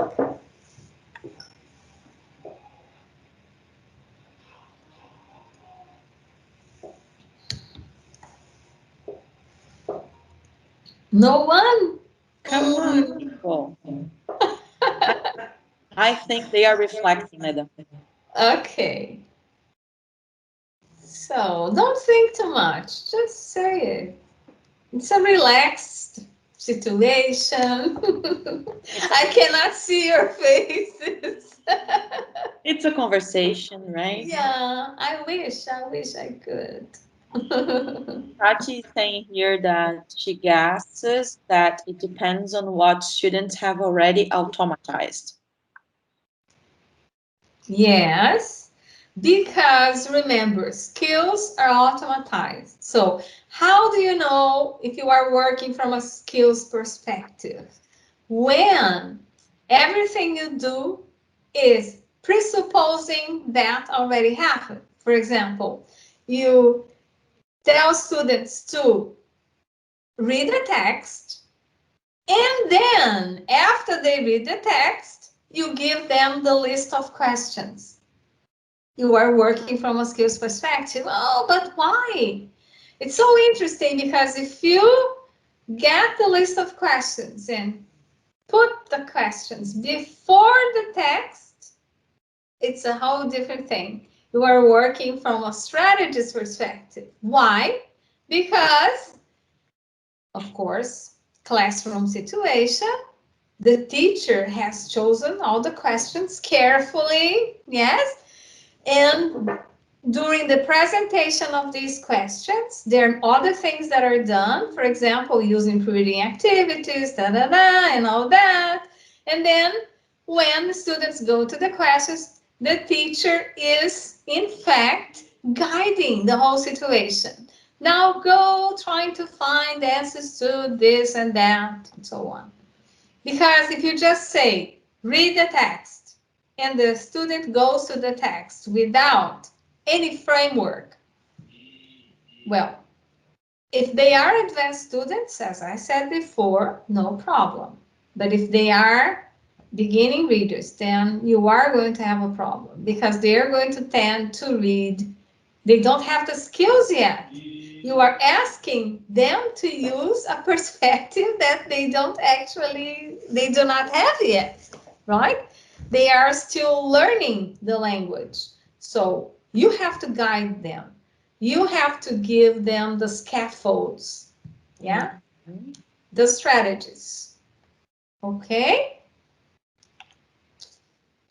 So the role of the L2, an EFL teacher, additional languages teachers. I'm talking about English here but it could be any other language, okay? And many of the things I'm talking about can also be used in L1, in the mother tongue. So it is the role of the teacher to prepare students to read texts. Prepare. We're going to talk about that later. Help them to bring to the text a framework for reading that will enable them to succeed in reading in this second language. It is also their role to help students optimize this knowledge that they already have in the L2 and succeed in reading. I'm going to give you a very simple example of, it's all a matter of perspective, as I told you with the questions. But if you do something like this, okay, now read the text and underline all the words that you don't know. You are killing the whole thing. No, killing in the negative sense. Because sometimes you see this, I see this in movies a lot. Oh, you just killed it in positive. No, this is negative. Yes? So, it has to be the opposite. Read the text for beginners. I'm talking about beginners. Underline the words you do know and try to see how they relate. What are they telling you? What is the meaning that the author is trying to convey? Just by looking at the words that you do know, by looking at the cognates, right? Cognate words.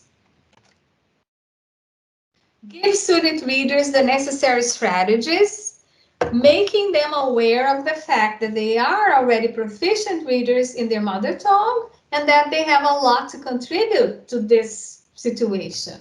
Take advantage of this knowledge that they already have. Provide linguistic knowledge alongside reading strategies and not take it for granted or left aside. So I'm not saying grammar and vocabulary is not important, okay? They are important. It's just that the focus, they should not actually come and there are strategies, for example, working with grammar. There is a specific time, I'll tell you in a moment. So preparing this lesson, this is based on Florence Davis, this wonderful book. That she mentions the steps involved in preparing a lesson. Then we're getting to the last part, okay?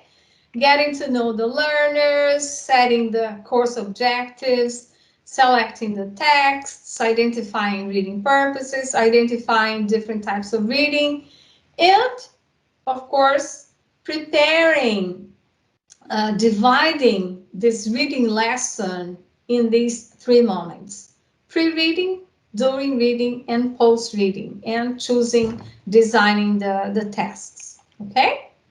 So getting to know your learners, because as a teacher, of course, how do we get to know the learners? How do we prepare a course beforehand? Well, probably if you are, I remember when you begin as a teacher in a place, so it's more difficult, you need a coordinator. I'm sure Cynthia can help you at FURB with this, right?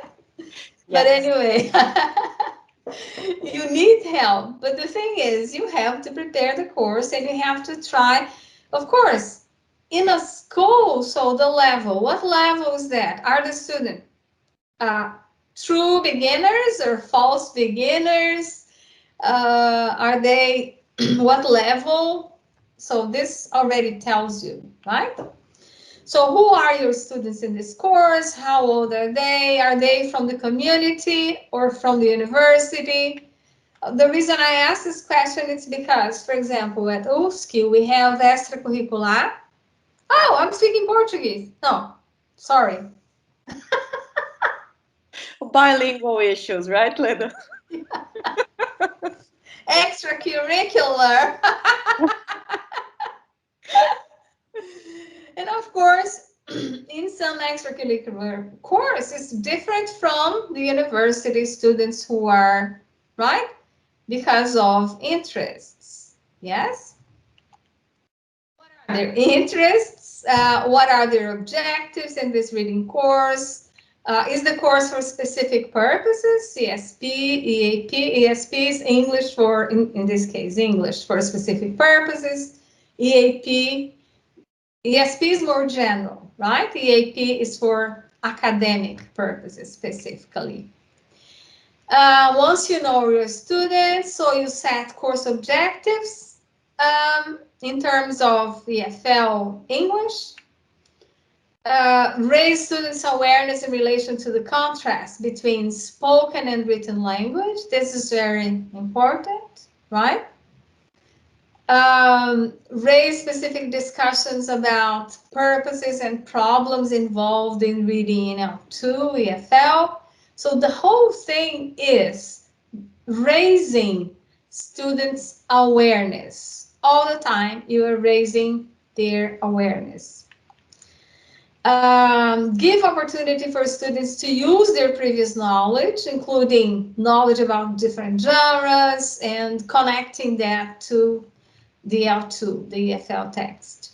Involve them in the definition of the objectives for the course. Sometimes you may, depending if it's EAP, you can ask them to choose a text, right, for class. I remember I have done, not only ask them to choose a text, but later in the course, asking them to prepare activities for the text. It's a very interesting experience, I remember. Allow a more bottom-up processing approach and attention to vocabulary and grammar in the initial stages of learning, because of course, decoding is important, right? Literal comprehension is important. We are not denying that, but do this in a way that is contextualized. Use of cognates and false cognates. Allow content to reoccur during the course, also very important. Allow a more, repetition. Oh, sorry. I just separated the slides. Involve students in this active analysis of texts and reading strategies. Make sure they develop confidence in their ability to decode the L2 and feel confident in the progress they're making. Of course, this depends on how many students you have in your class. The more students you have, the more difficult this is going to become for the teacher. But we also have students who can work with us as monitors in the class. They know more than the others, right? This is very healthy too. All that is valid. That was English general, reading as one of the 4 abilities. And in the case of English for specific purposes or for academic purposes, take into account their specific objectives in relation to the area of expertise that they are going to use reading for. Encourage awareness in relation to the social context and the text, with special attention to the nature of the academic and professional discursive communities involved. So, of course, here, if it's CAP, you have to bring texts from the student's area of expertise, right? Make sure students acquire autonomy and become responsible for their reading to study, in this case, and feel confident about the progress they're making. Now, selecting texts. Text should be authentic. What is this? Oh, there's a whole discussion, controversy about this. Many of you know. What is an authentic text? What I mean here is that just texts which were not written to teach the language. I always give the example of Susan is 7 years old. She wakes up at 7, takes a shower, brushes her teeth, and then has breakfast. Then she takes the bus. She goes to school. La, la, la, la. Okay, isn't this an authentic text? Well, the thing is, when we see this in a textbook, immediately we know that, well, what is being worked there? Grammar, right? Third person singular, so that students learn that, yeah? So it's not a sin. It's not that it is a sin, but try to choose texts which somehow contain, this is going to come, but something interesting, right, for the students. So different types of text, instructional, informative. Oh, by the way, here I don't want to enter into the discussion about differences between genre and type of text, okay? But anyway, so instructional, informative, expository, persuasive, literary, popular, all types of text, taking into account their needs and interests at all times. Adequate content to students' age, of course, and also to their linguistic proficiency in the language. Identifying reading purposes. So for pleasure and entertainment, it might be to get a general impression of the text. For study purposes, to learn content and procedures, to learn an L2, to follow a narrative, to enjoy the sound and rhythm of a literary text, to get an idea about the writer's point of view, to get a general impression about the tone of the text. Is this text formal, informal, aggressive, friendly? To decide whether or not we are effectively going to read the text. Yeah. So these would be some reading purposes among many others. Okay. We also have to identify different types of reading, because those were reading purposes. According to the reading purpose, we have to choose different types of reading. So Davis says that sometimes we have this receptive reading. reflexive, at other times, fast and continuous reading, like skimming, looking for specific information, scanning. Yeah, time for quiz number 3, guys. So when do we use each of these types of reading? In receptive reading. Now you can choose, yes? So just tell me for receptive or reflexive or skimming and scanning, in terms of those situations, when do we use these types of reading? For what purpose? For example, receptive reading .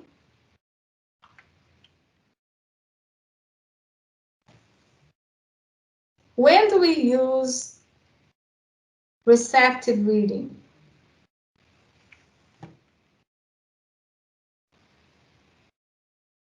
Take a look. Receptive reading.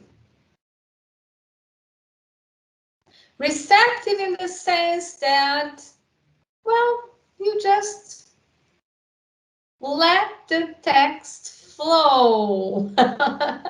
Yes? It's even a more, how can I say, a more bottom-up approach, in the sense that you are expecting the text to bring something.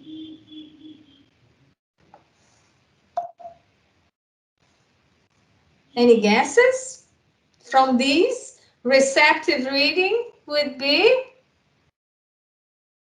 People are writing here, Lêda, for pleasure. For pleasure and entertainment, yes, because you are not going to reflect when you're reading for pleasure and entertainment, right?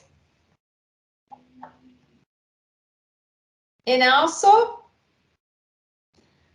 if you're reading a short story, a literary text, right? Literary texts, they require this receptive kind of reading. In the reflexive, then you have to stop and think and reason. Is this right? And do I understand the text? How do I connect this with that? Where would be reflexive?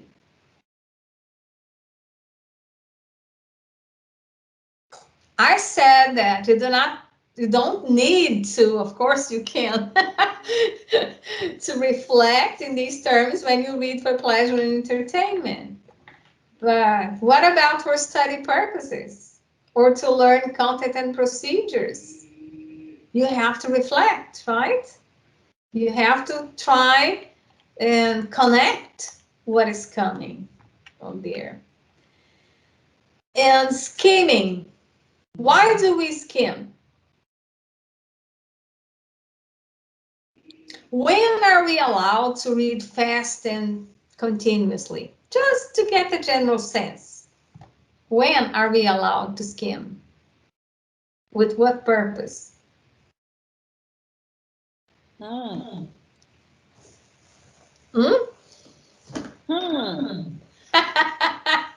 Waiting. Okay, Cynthia. Eloy is saying skimming is perfect to organize ideas. Tiago is saying for summary, for overall understanding. Yeah, but remember that when you skim, you may even skip or not pay attention to all the parts, okay? So, I'm not sure. Oh, you may get a summary. Oh, it all depends on the purpose. For example, if you're summarizing this text in this magazine that you were reading for pleasure, you just, you read it quickly and then your mom asks you about, oh, okay, yeah, no, the text is talking about this, blah, blah, blah. You give a summary, okay? But a study summary, I don't think is going to really come from skimming, yeah? So skimming would be a first step when we are, for example, selecting articles in journals on the web, for example. So we read the title, it's interesting. We may skim through an abstract or even skim through the article to see, oh, it's worth reading or not. Right? Scanning would be looking for specific information. So sometimes, would anyone like to say anything about this, or can I just go on? For scanning, when do we use scanning? To look for specific information, but more specifically, in terms of reading purposes.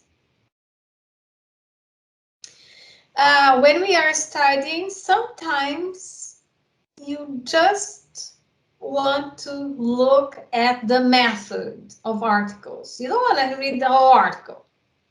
Not now. Now you are looking for a methodological procedure. So you go straight to the method section. You see the objective, of course, otherwise it doesn't make sense. And then you just scan the article looking for the method. And you scan the method to look for that type of instrument that you are looking for. Yes, Linda. Jana has put here dictionaries when you are looking up a word. Lucas is putting grammars when you are looking for a specific topic. Yeah. Right? Yeah, sure. Very nice. Okay. Oh. I think this is the last topic. My goodness, I told you. 9. The night is just, as we say in Portuguese, the night is just a child, right? Yeah, don't worry. You are perfectly fine. Okay, so as I said before, strategic teaching, reading, requires that the teacher divides the class in these 3 moments: pre-reading, during reading, and post-reading, right? And of course, you have to prepare tasks for each of these phases, right? So talking about the pre-reading phase. So why are pre-reading tasks important? What is pre-reading? Does everyone know?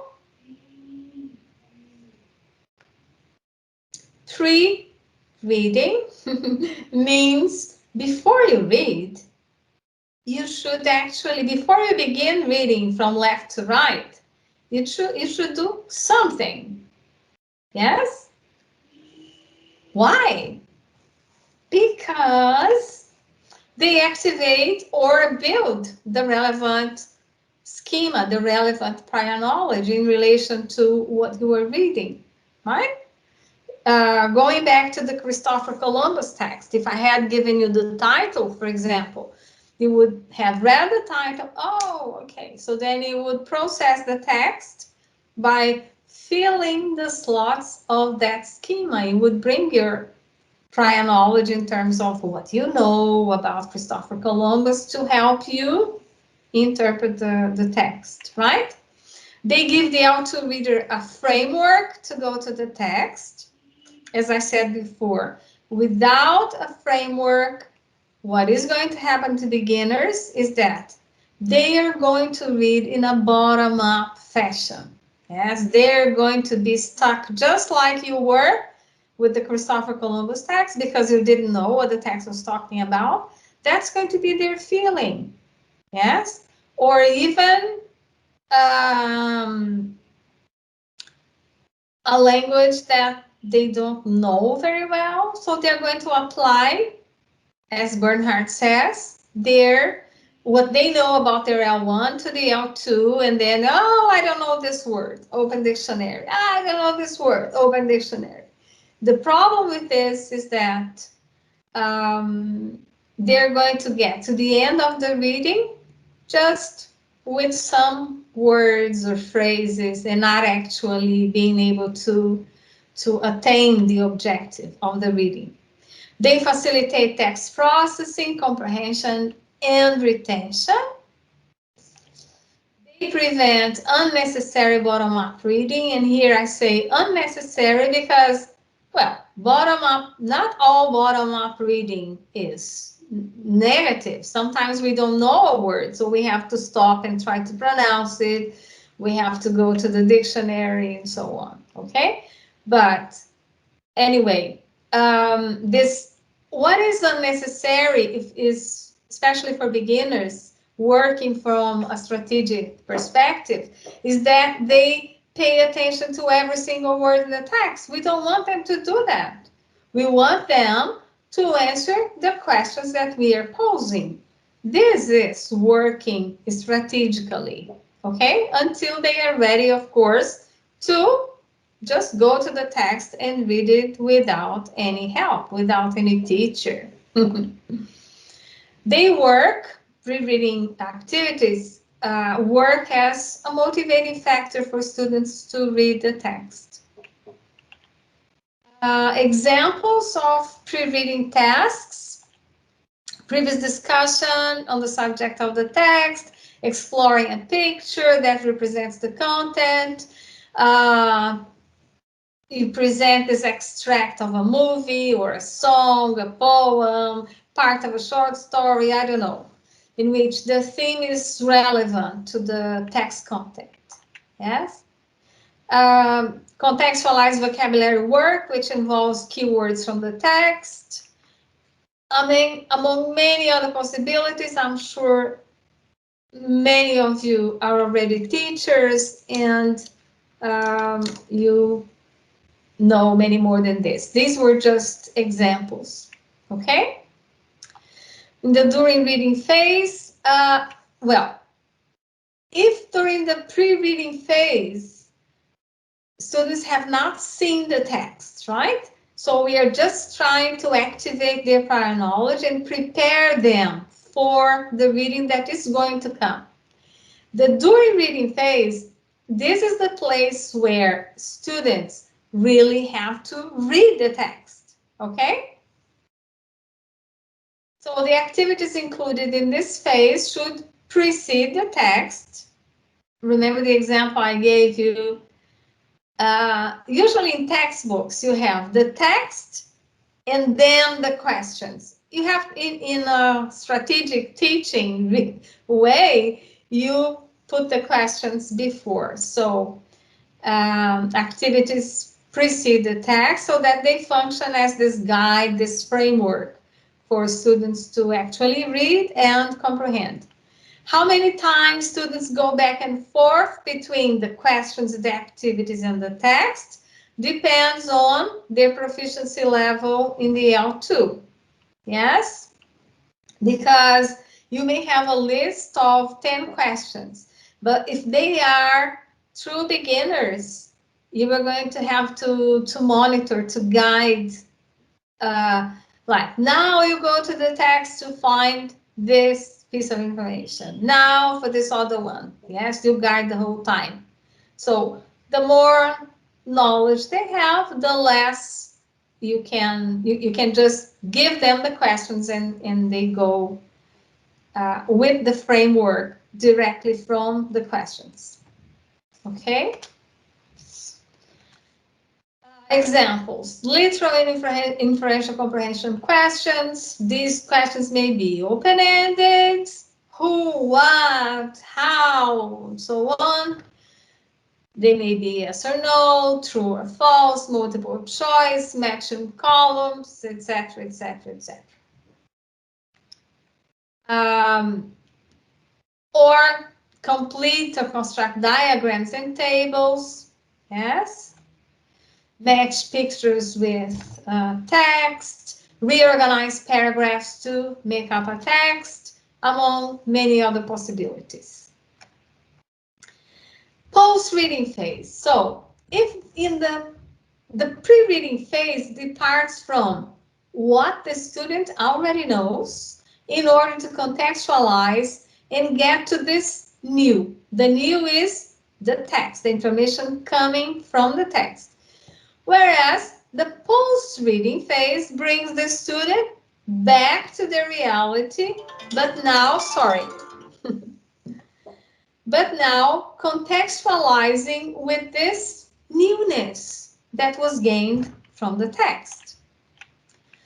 And the main objective here is to consolidate what was learned from the text. Examples, projects here, interdisciplinarity with other disciplines like geography, science, math. This is very desirable, healthy.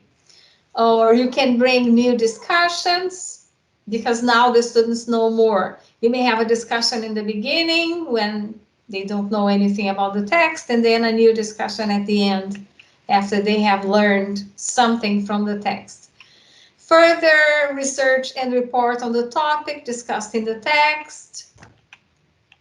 Examples, summarizing, reviewing the text, of course. Oh, I think I say this, among many other possibilities, that the choice of activity is very important. The choice of activity in the 3 phases should also take into account its cognitive demand. What is this?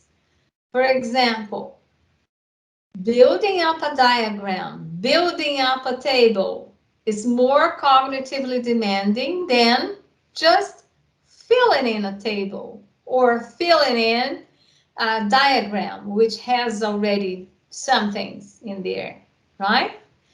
Literal comprehension questions, they are less cognitively demanding, of course, than inferential comprehension questions. Yeah, so you have to think about this, and also about the students' level of proficiency, their age, their objectives, time that you have, and also trying to work with diversifying strategies, working with different strategies each time. Yes, among other things. Now I'm getting to the end. Basically, everything that I said,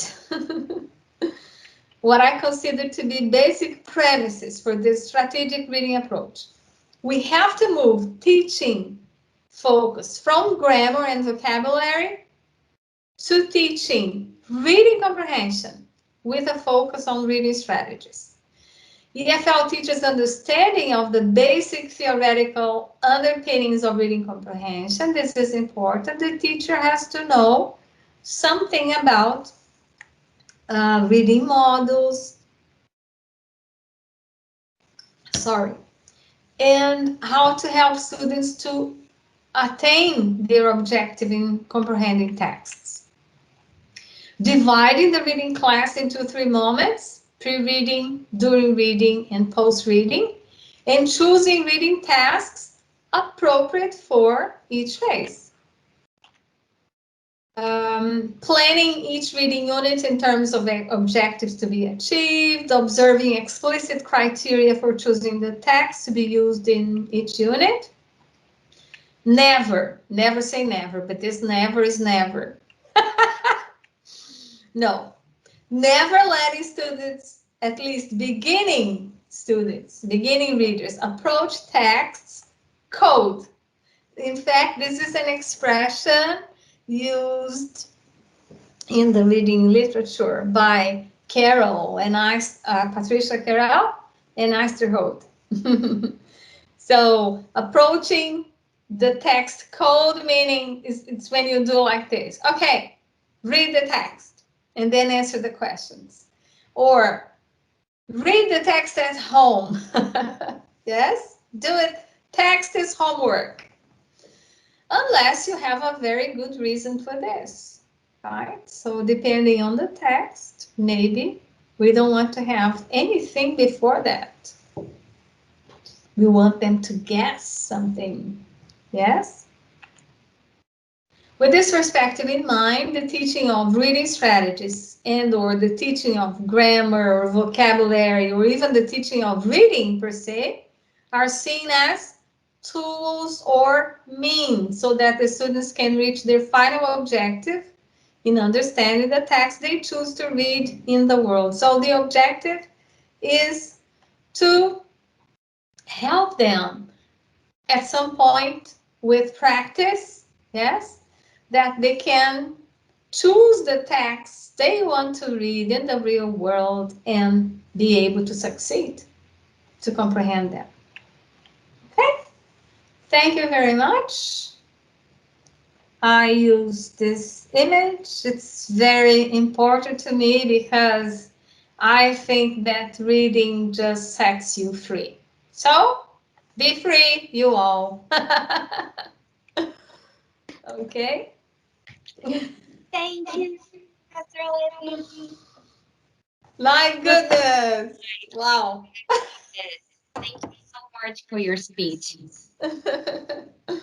I thank you for giving me the opportunity. So are there any questions? Yes, we have one. Mm-hmm. Let me see. I have a print screenshot here, Dani. I can read it. Elo has asked here, which type of text would you recommend for personal conversation classes for adults? Sometimes I have trouble choosing them. You're going to have a conversation. Oh, it's a conversation class. Yes. And the conversation is going to be based on a text. Yes. Yeah.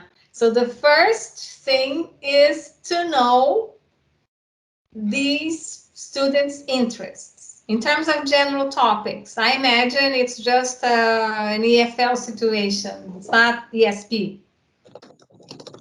She's not mentioning, it's not for academic purposes. Hello, do you want to interact? Feel free. Sure. I just can't open my camera today because I'm not on Well, here. it's okay. Just the audio is okay.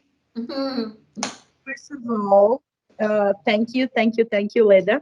All the stuff that Cynthia and HR Sydney has been telling us about your speeches and about your words, it's completely true. It's amazing. It was just an amazing experience, and I did a speed run to home today because I told Cynthia that I'm going to be I was going to be late, and at the end of all the things I could attend in time, so I'm very happy. Wow. Well done. And second of all, I would like to say that everything you said, everything you told us today, it will be helping me a lot in my classes. And the question in this specific thing, it's because I have some students that already have the proficiency in English, and they have like a similar level than mine. But I need to variate sometimes the topics because I know the people that I work with, but the thing is, I know their interest, but sometimes it's boring to talk all over the same thing, So I need some ideas of how to create new topics of conversation. It's not specific; it's more general. But sometimes I found some text a little bit boring. As you said before, the classic texts sometimes are like, oh, okay, that's grammar. Oh, okay, this is specific idea.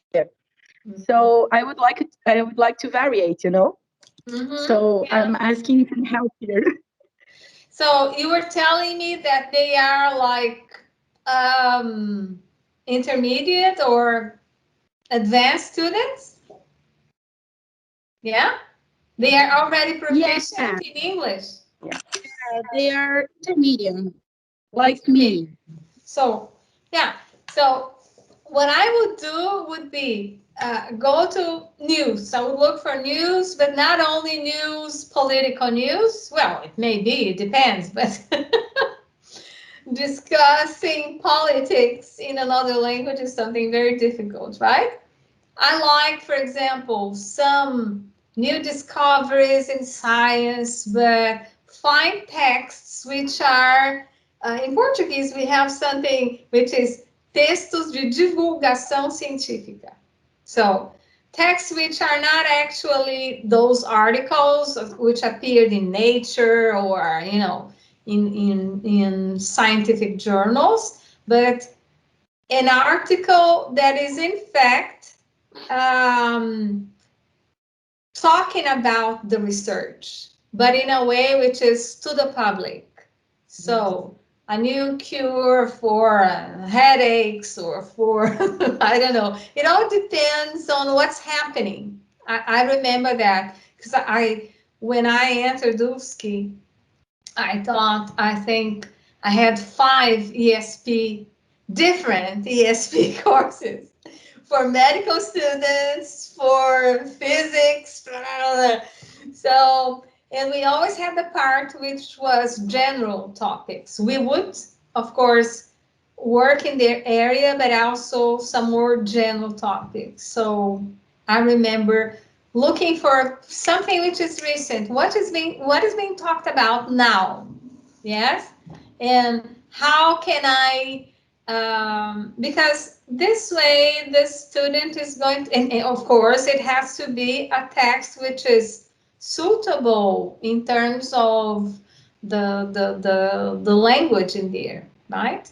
It has to be according to their level. Sometimes talking about food. So each of BBC, for example, BBC has you choose entertainment, food, or science. Yeah, I like that. So you begin with the text, and then, of course, the post-reading will be actually the conversation about the content. Bringing a controversial issue sometimes works. That's cool. Question answered, right, Elo? Thank you. Thank you for your question. Totally right. Thank you so much. Nice to see you, Elo. I will go to the next question by Lucas. So, Lêda, which classical literature books do you recommend for beginners on this kind of reading? Lucas, which kind of reading do you mean? Classical literature? Yeah, for beginners. Oh, you have now you even have Shakespeare for children. So yeah, so it's possible, right? It's possible. It's possible. And also it depends on the kind of activities you devise, right? To make this classical literature more digestible at the level of the student, right? Mm-hmm. Yeah. Cool. I'll go to Professor Sydney's question. So, Professor Lêda, could you gently say some words to our students regarding their anxiety for not understanding every single word of a text at once? Sometimes they get a bit, I would say, sad, and also minimizing their reading comprehension capacity. So especially our beginner students with more difficulties. Mm-hmm. Yeah. So that's why I think more than once I mentioned the importance of bringing students awareness to the classroom. So they have to know about why our strategy, they have to know about the strategies, how strategies work. Yes, because I think once they know that, okay, you cannot, it's almost impossible to begin reading and knowing every single word in the text. So that's why I'm saying this is a work with reading strategies is much dependent on a teacher. So, yes, because the teacher is the one who should select reading strategies, for example, working with a lot in the beginning, skimming. I remember, so in this text, for my colleague, from discourse analysis, she said, oh, but then the text is just a pretext. No, we're going to get there.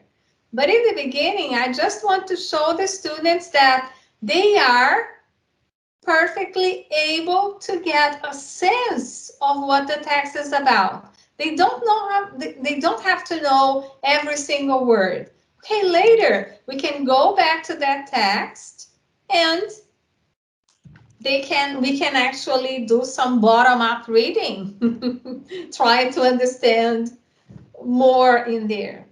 But I remember, so they may, in the beginning, especially those students who depend a lot on the dictionary, but it all depends on your work, on how you work in the pre-reading and the objectives you set. Because if you set the right objectives in the right way, yes, if you control, they have no chance, because now they have no chance to read the whole text all by themselves and trying to comprehend.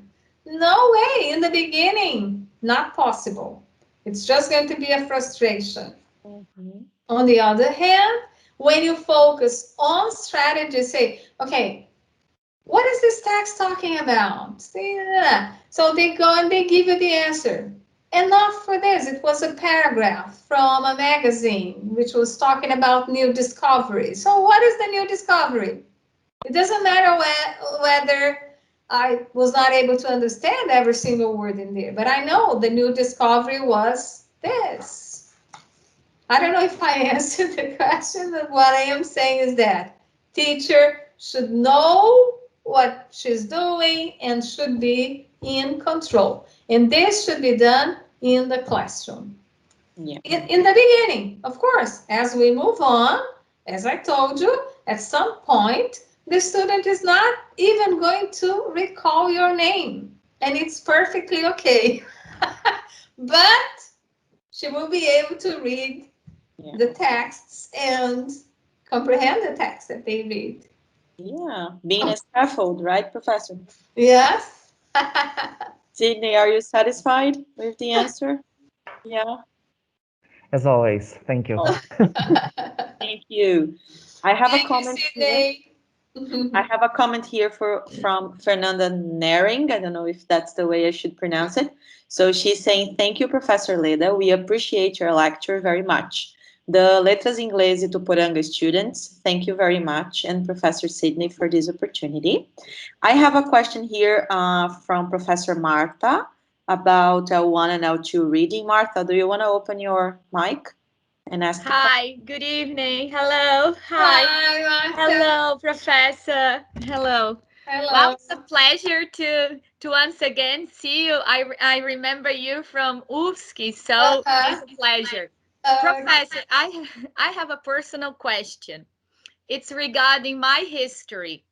Some time ago, Cynthia and I had a very short and a small conversation about my anxiety about reading. Actually, I learned to read in Hebrew, and at a very small age, at a very small age, and I learned it very fast. Comparing to my cousins per se. Anyway, so when I went to school to learn to read in Portuguese, it was like a nightmare for me, and it was a struggle. And with my mom, it was very, very complicated. So later on, we moved to another country, to United States, etc. And then I had to relearn to read, right? I had English classes here in Brazil, but on a very basic level, like English courses. But then when I had to go to school, to school, like normal school, it was funny because I learned to read in English and in an academic way, and very fast again. So my question is for the experts like yourself and Cynthia and Sydney, what happened to me? And still today I struggle to read in Portuguese. It's very weird. I shouldn't be saying this, but it takes me sometimes longer, I don't know, to grasp the text itself. So I don't know what goes on in my mind. So the experts might. Well, I don't know if I'm going to be able to answer your question, especially because goodness. I don't know anything about Hebrew. Now I'm worried. I don't know anything about Hebrew, but so it's another. The characters are different, right? Yes. Yeah. So I don't know how your teaching was in Portuguese. So probably in this case that you already knew how to read in Hebrew. Okay. I imagine that the teacher would have to begin with letter recognition, word recognition. There's no other way, right? And maybe teachers were expecting you to already know all the graphemes and phonemes, right? And you didn't. No. No, So it was very, it was unbearable sometimes. Because as I said, reading has to be taught. Yeah. Yeah, reading has to be taught. And maybe the teaching that you had was not so good. Or not maybe good, but was not appropriate. yeah. Right? Yeah, for you Especially to because of the other language. Yeah, and that it kind of like intrigues me still today. I'm an old gal, but I'm still like, you know, the transition from Portuguese to English was okay, but from Hebrew to Portuguese, yeah, I know it was different, but it was very traumatic in a way, and I think that sometimes affected me, you know. And still today, as an old lady, it's kind of like it's not something that for me seems natural, which is very sad. I think it's incredibly sad. My connection to the language, yes, it's my first language, nevertheless, in a sense that, but it is completely weird when I have to, like, I read a text in I don't read in Hebrew anymore, which is funny. I can't read anymore like the way I used to. No, I struggle now, and yeah, I struggle. I don't know why, but I was talking about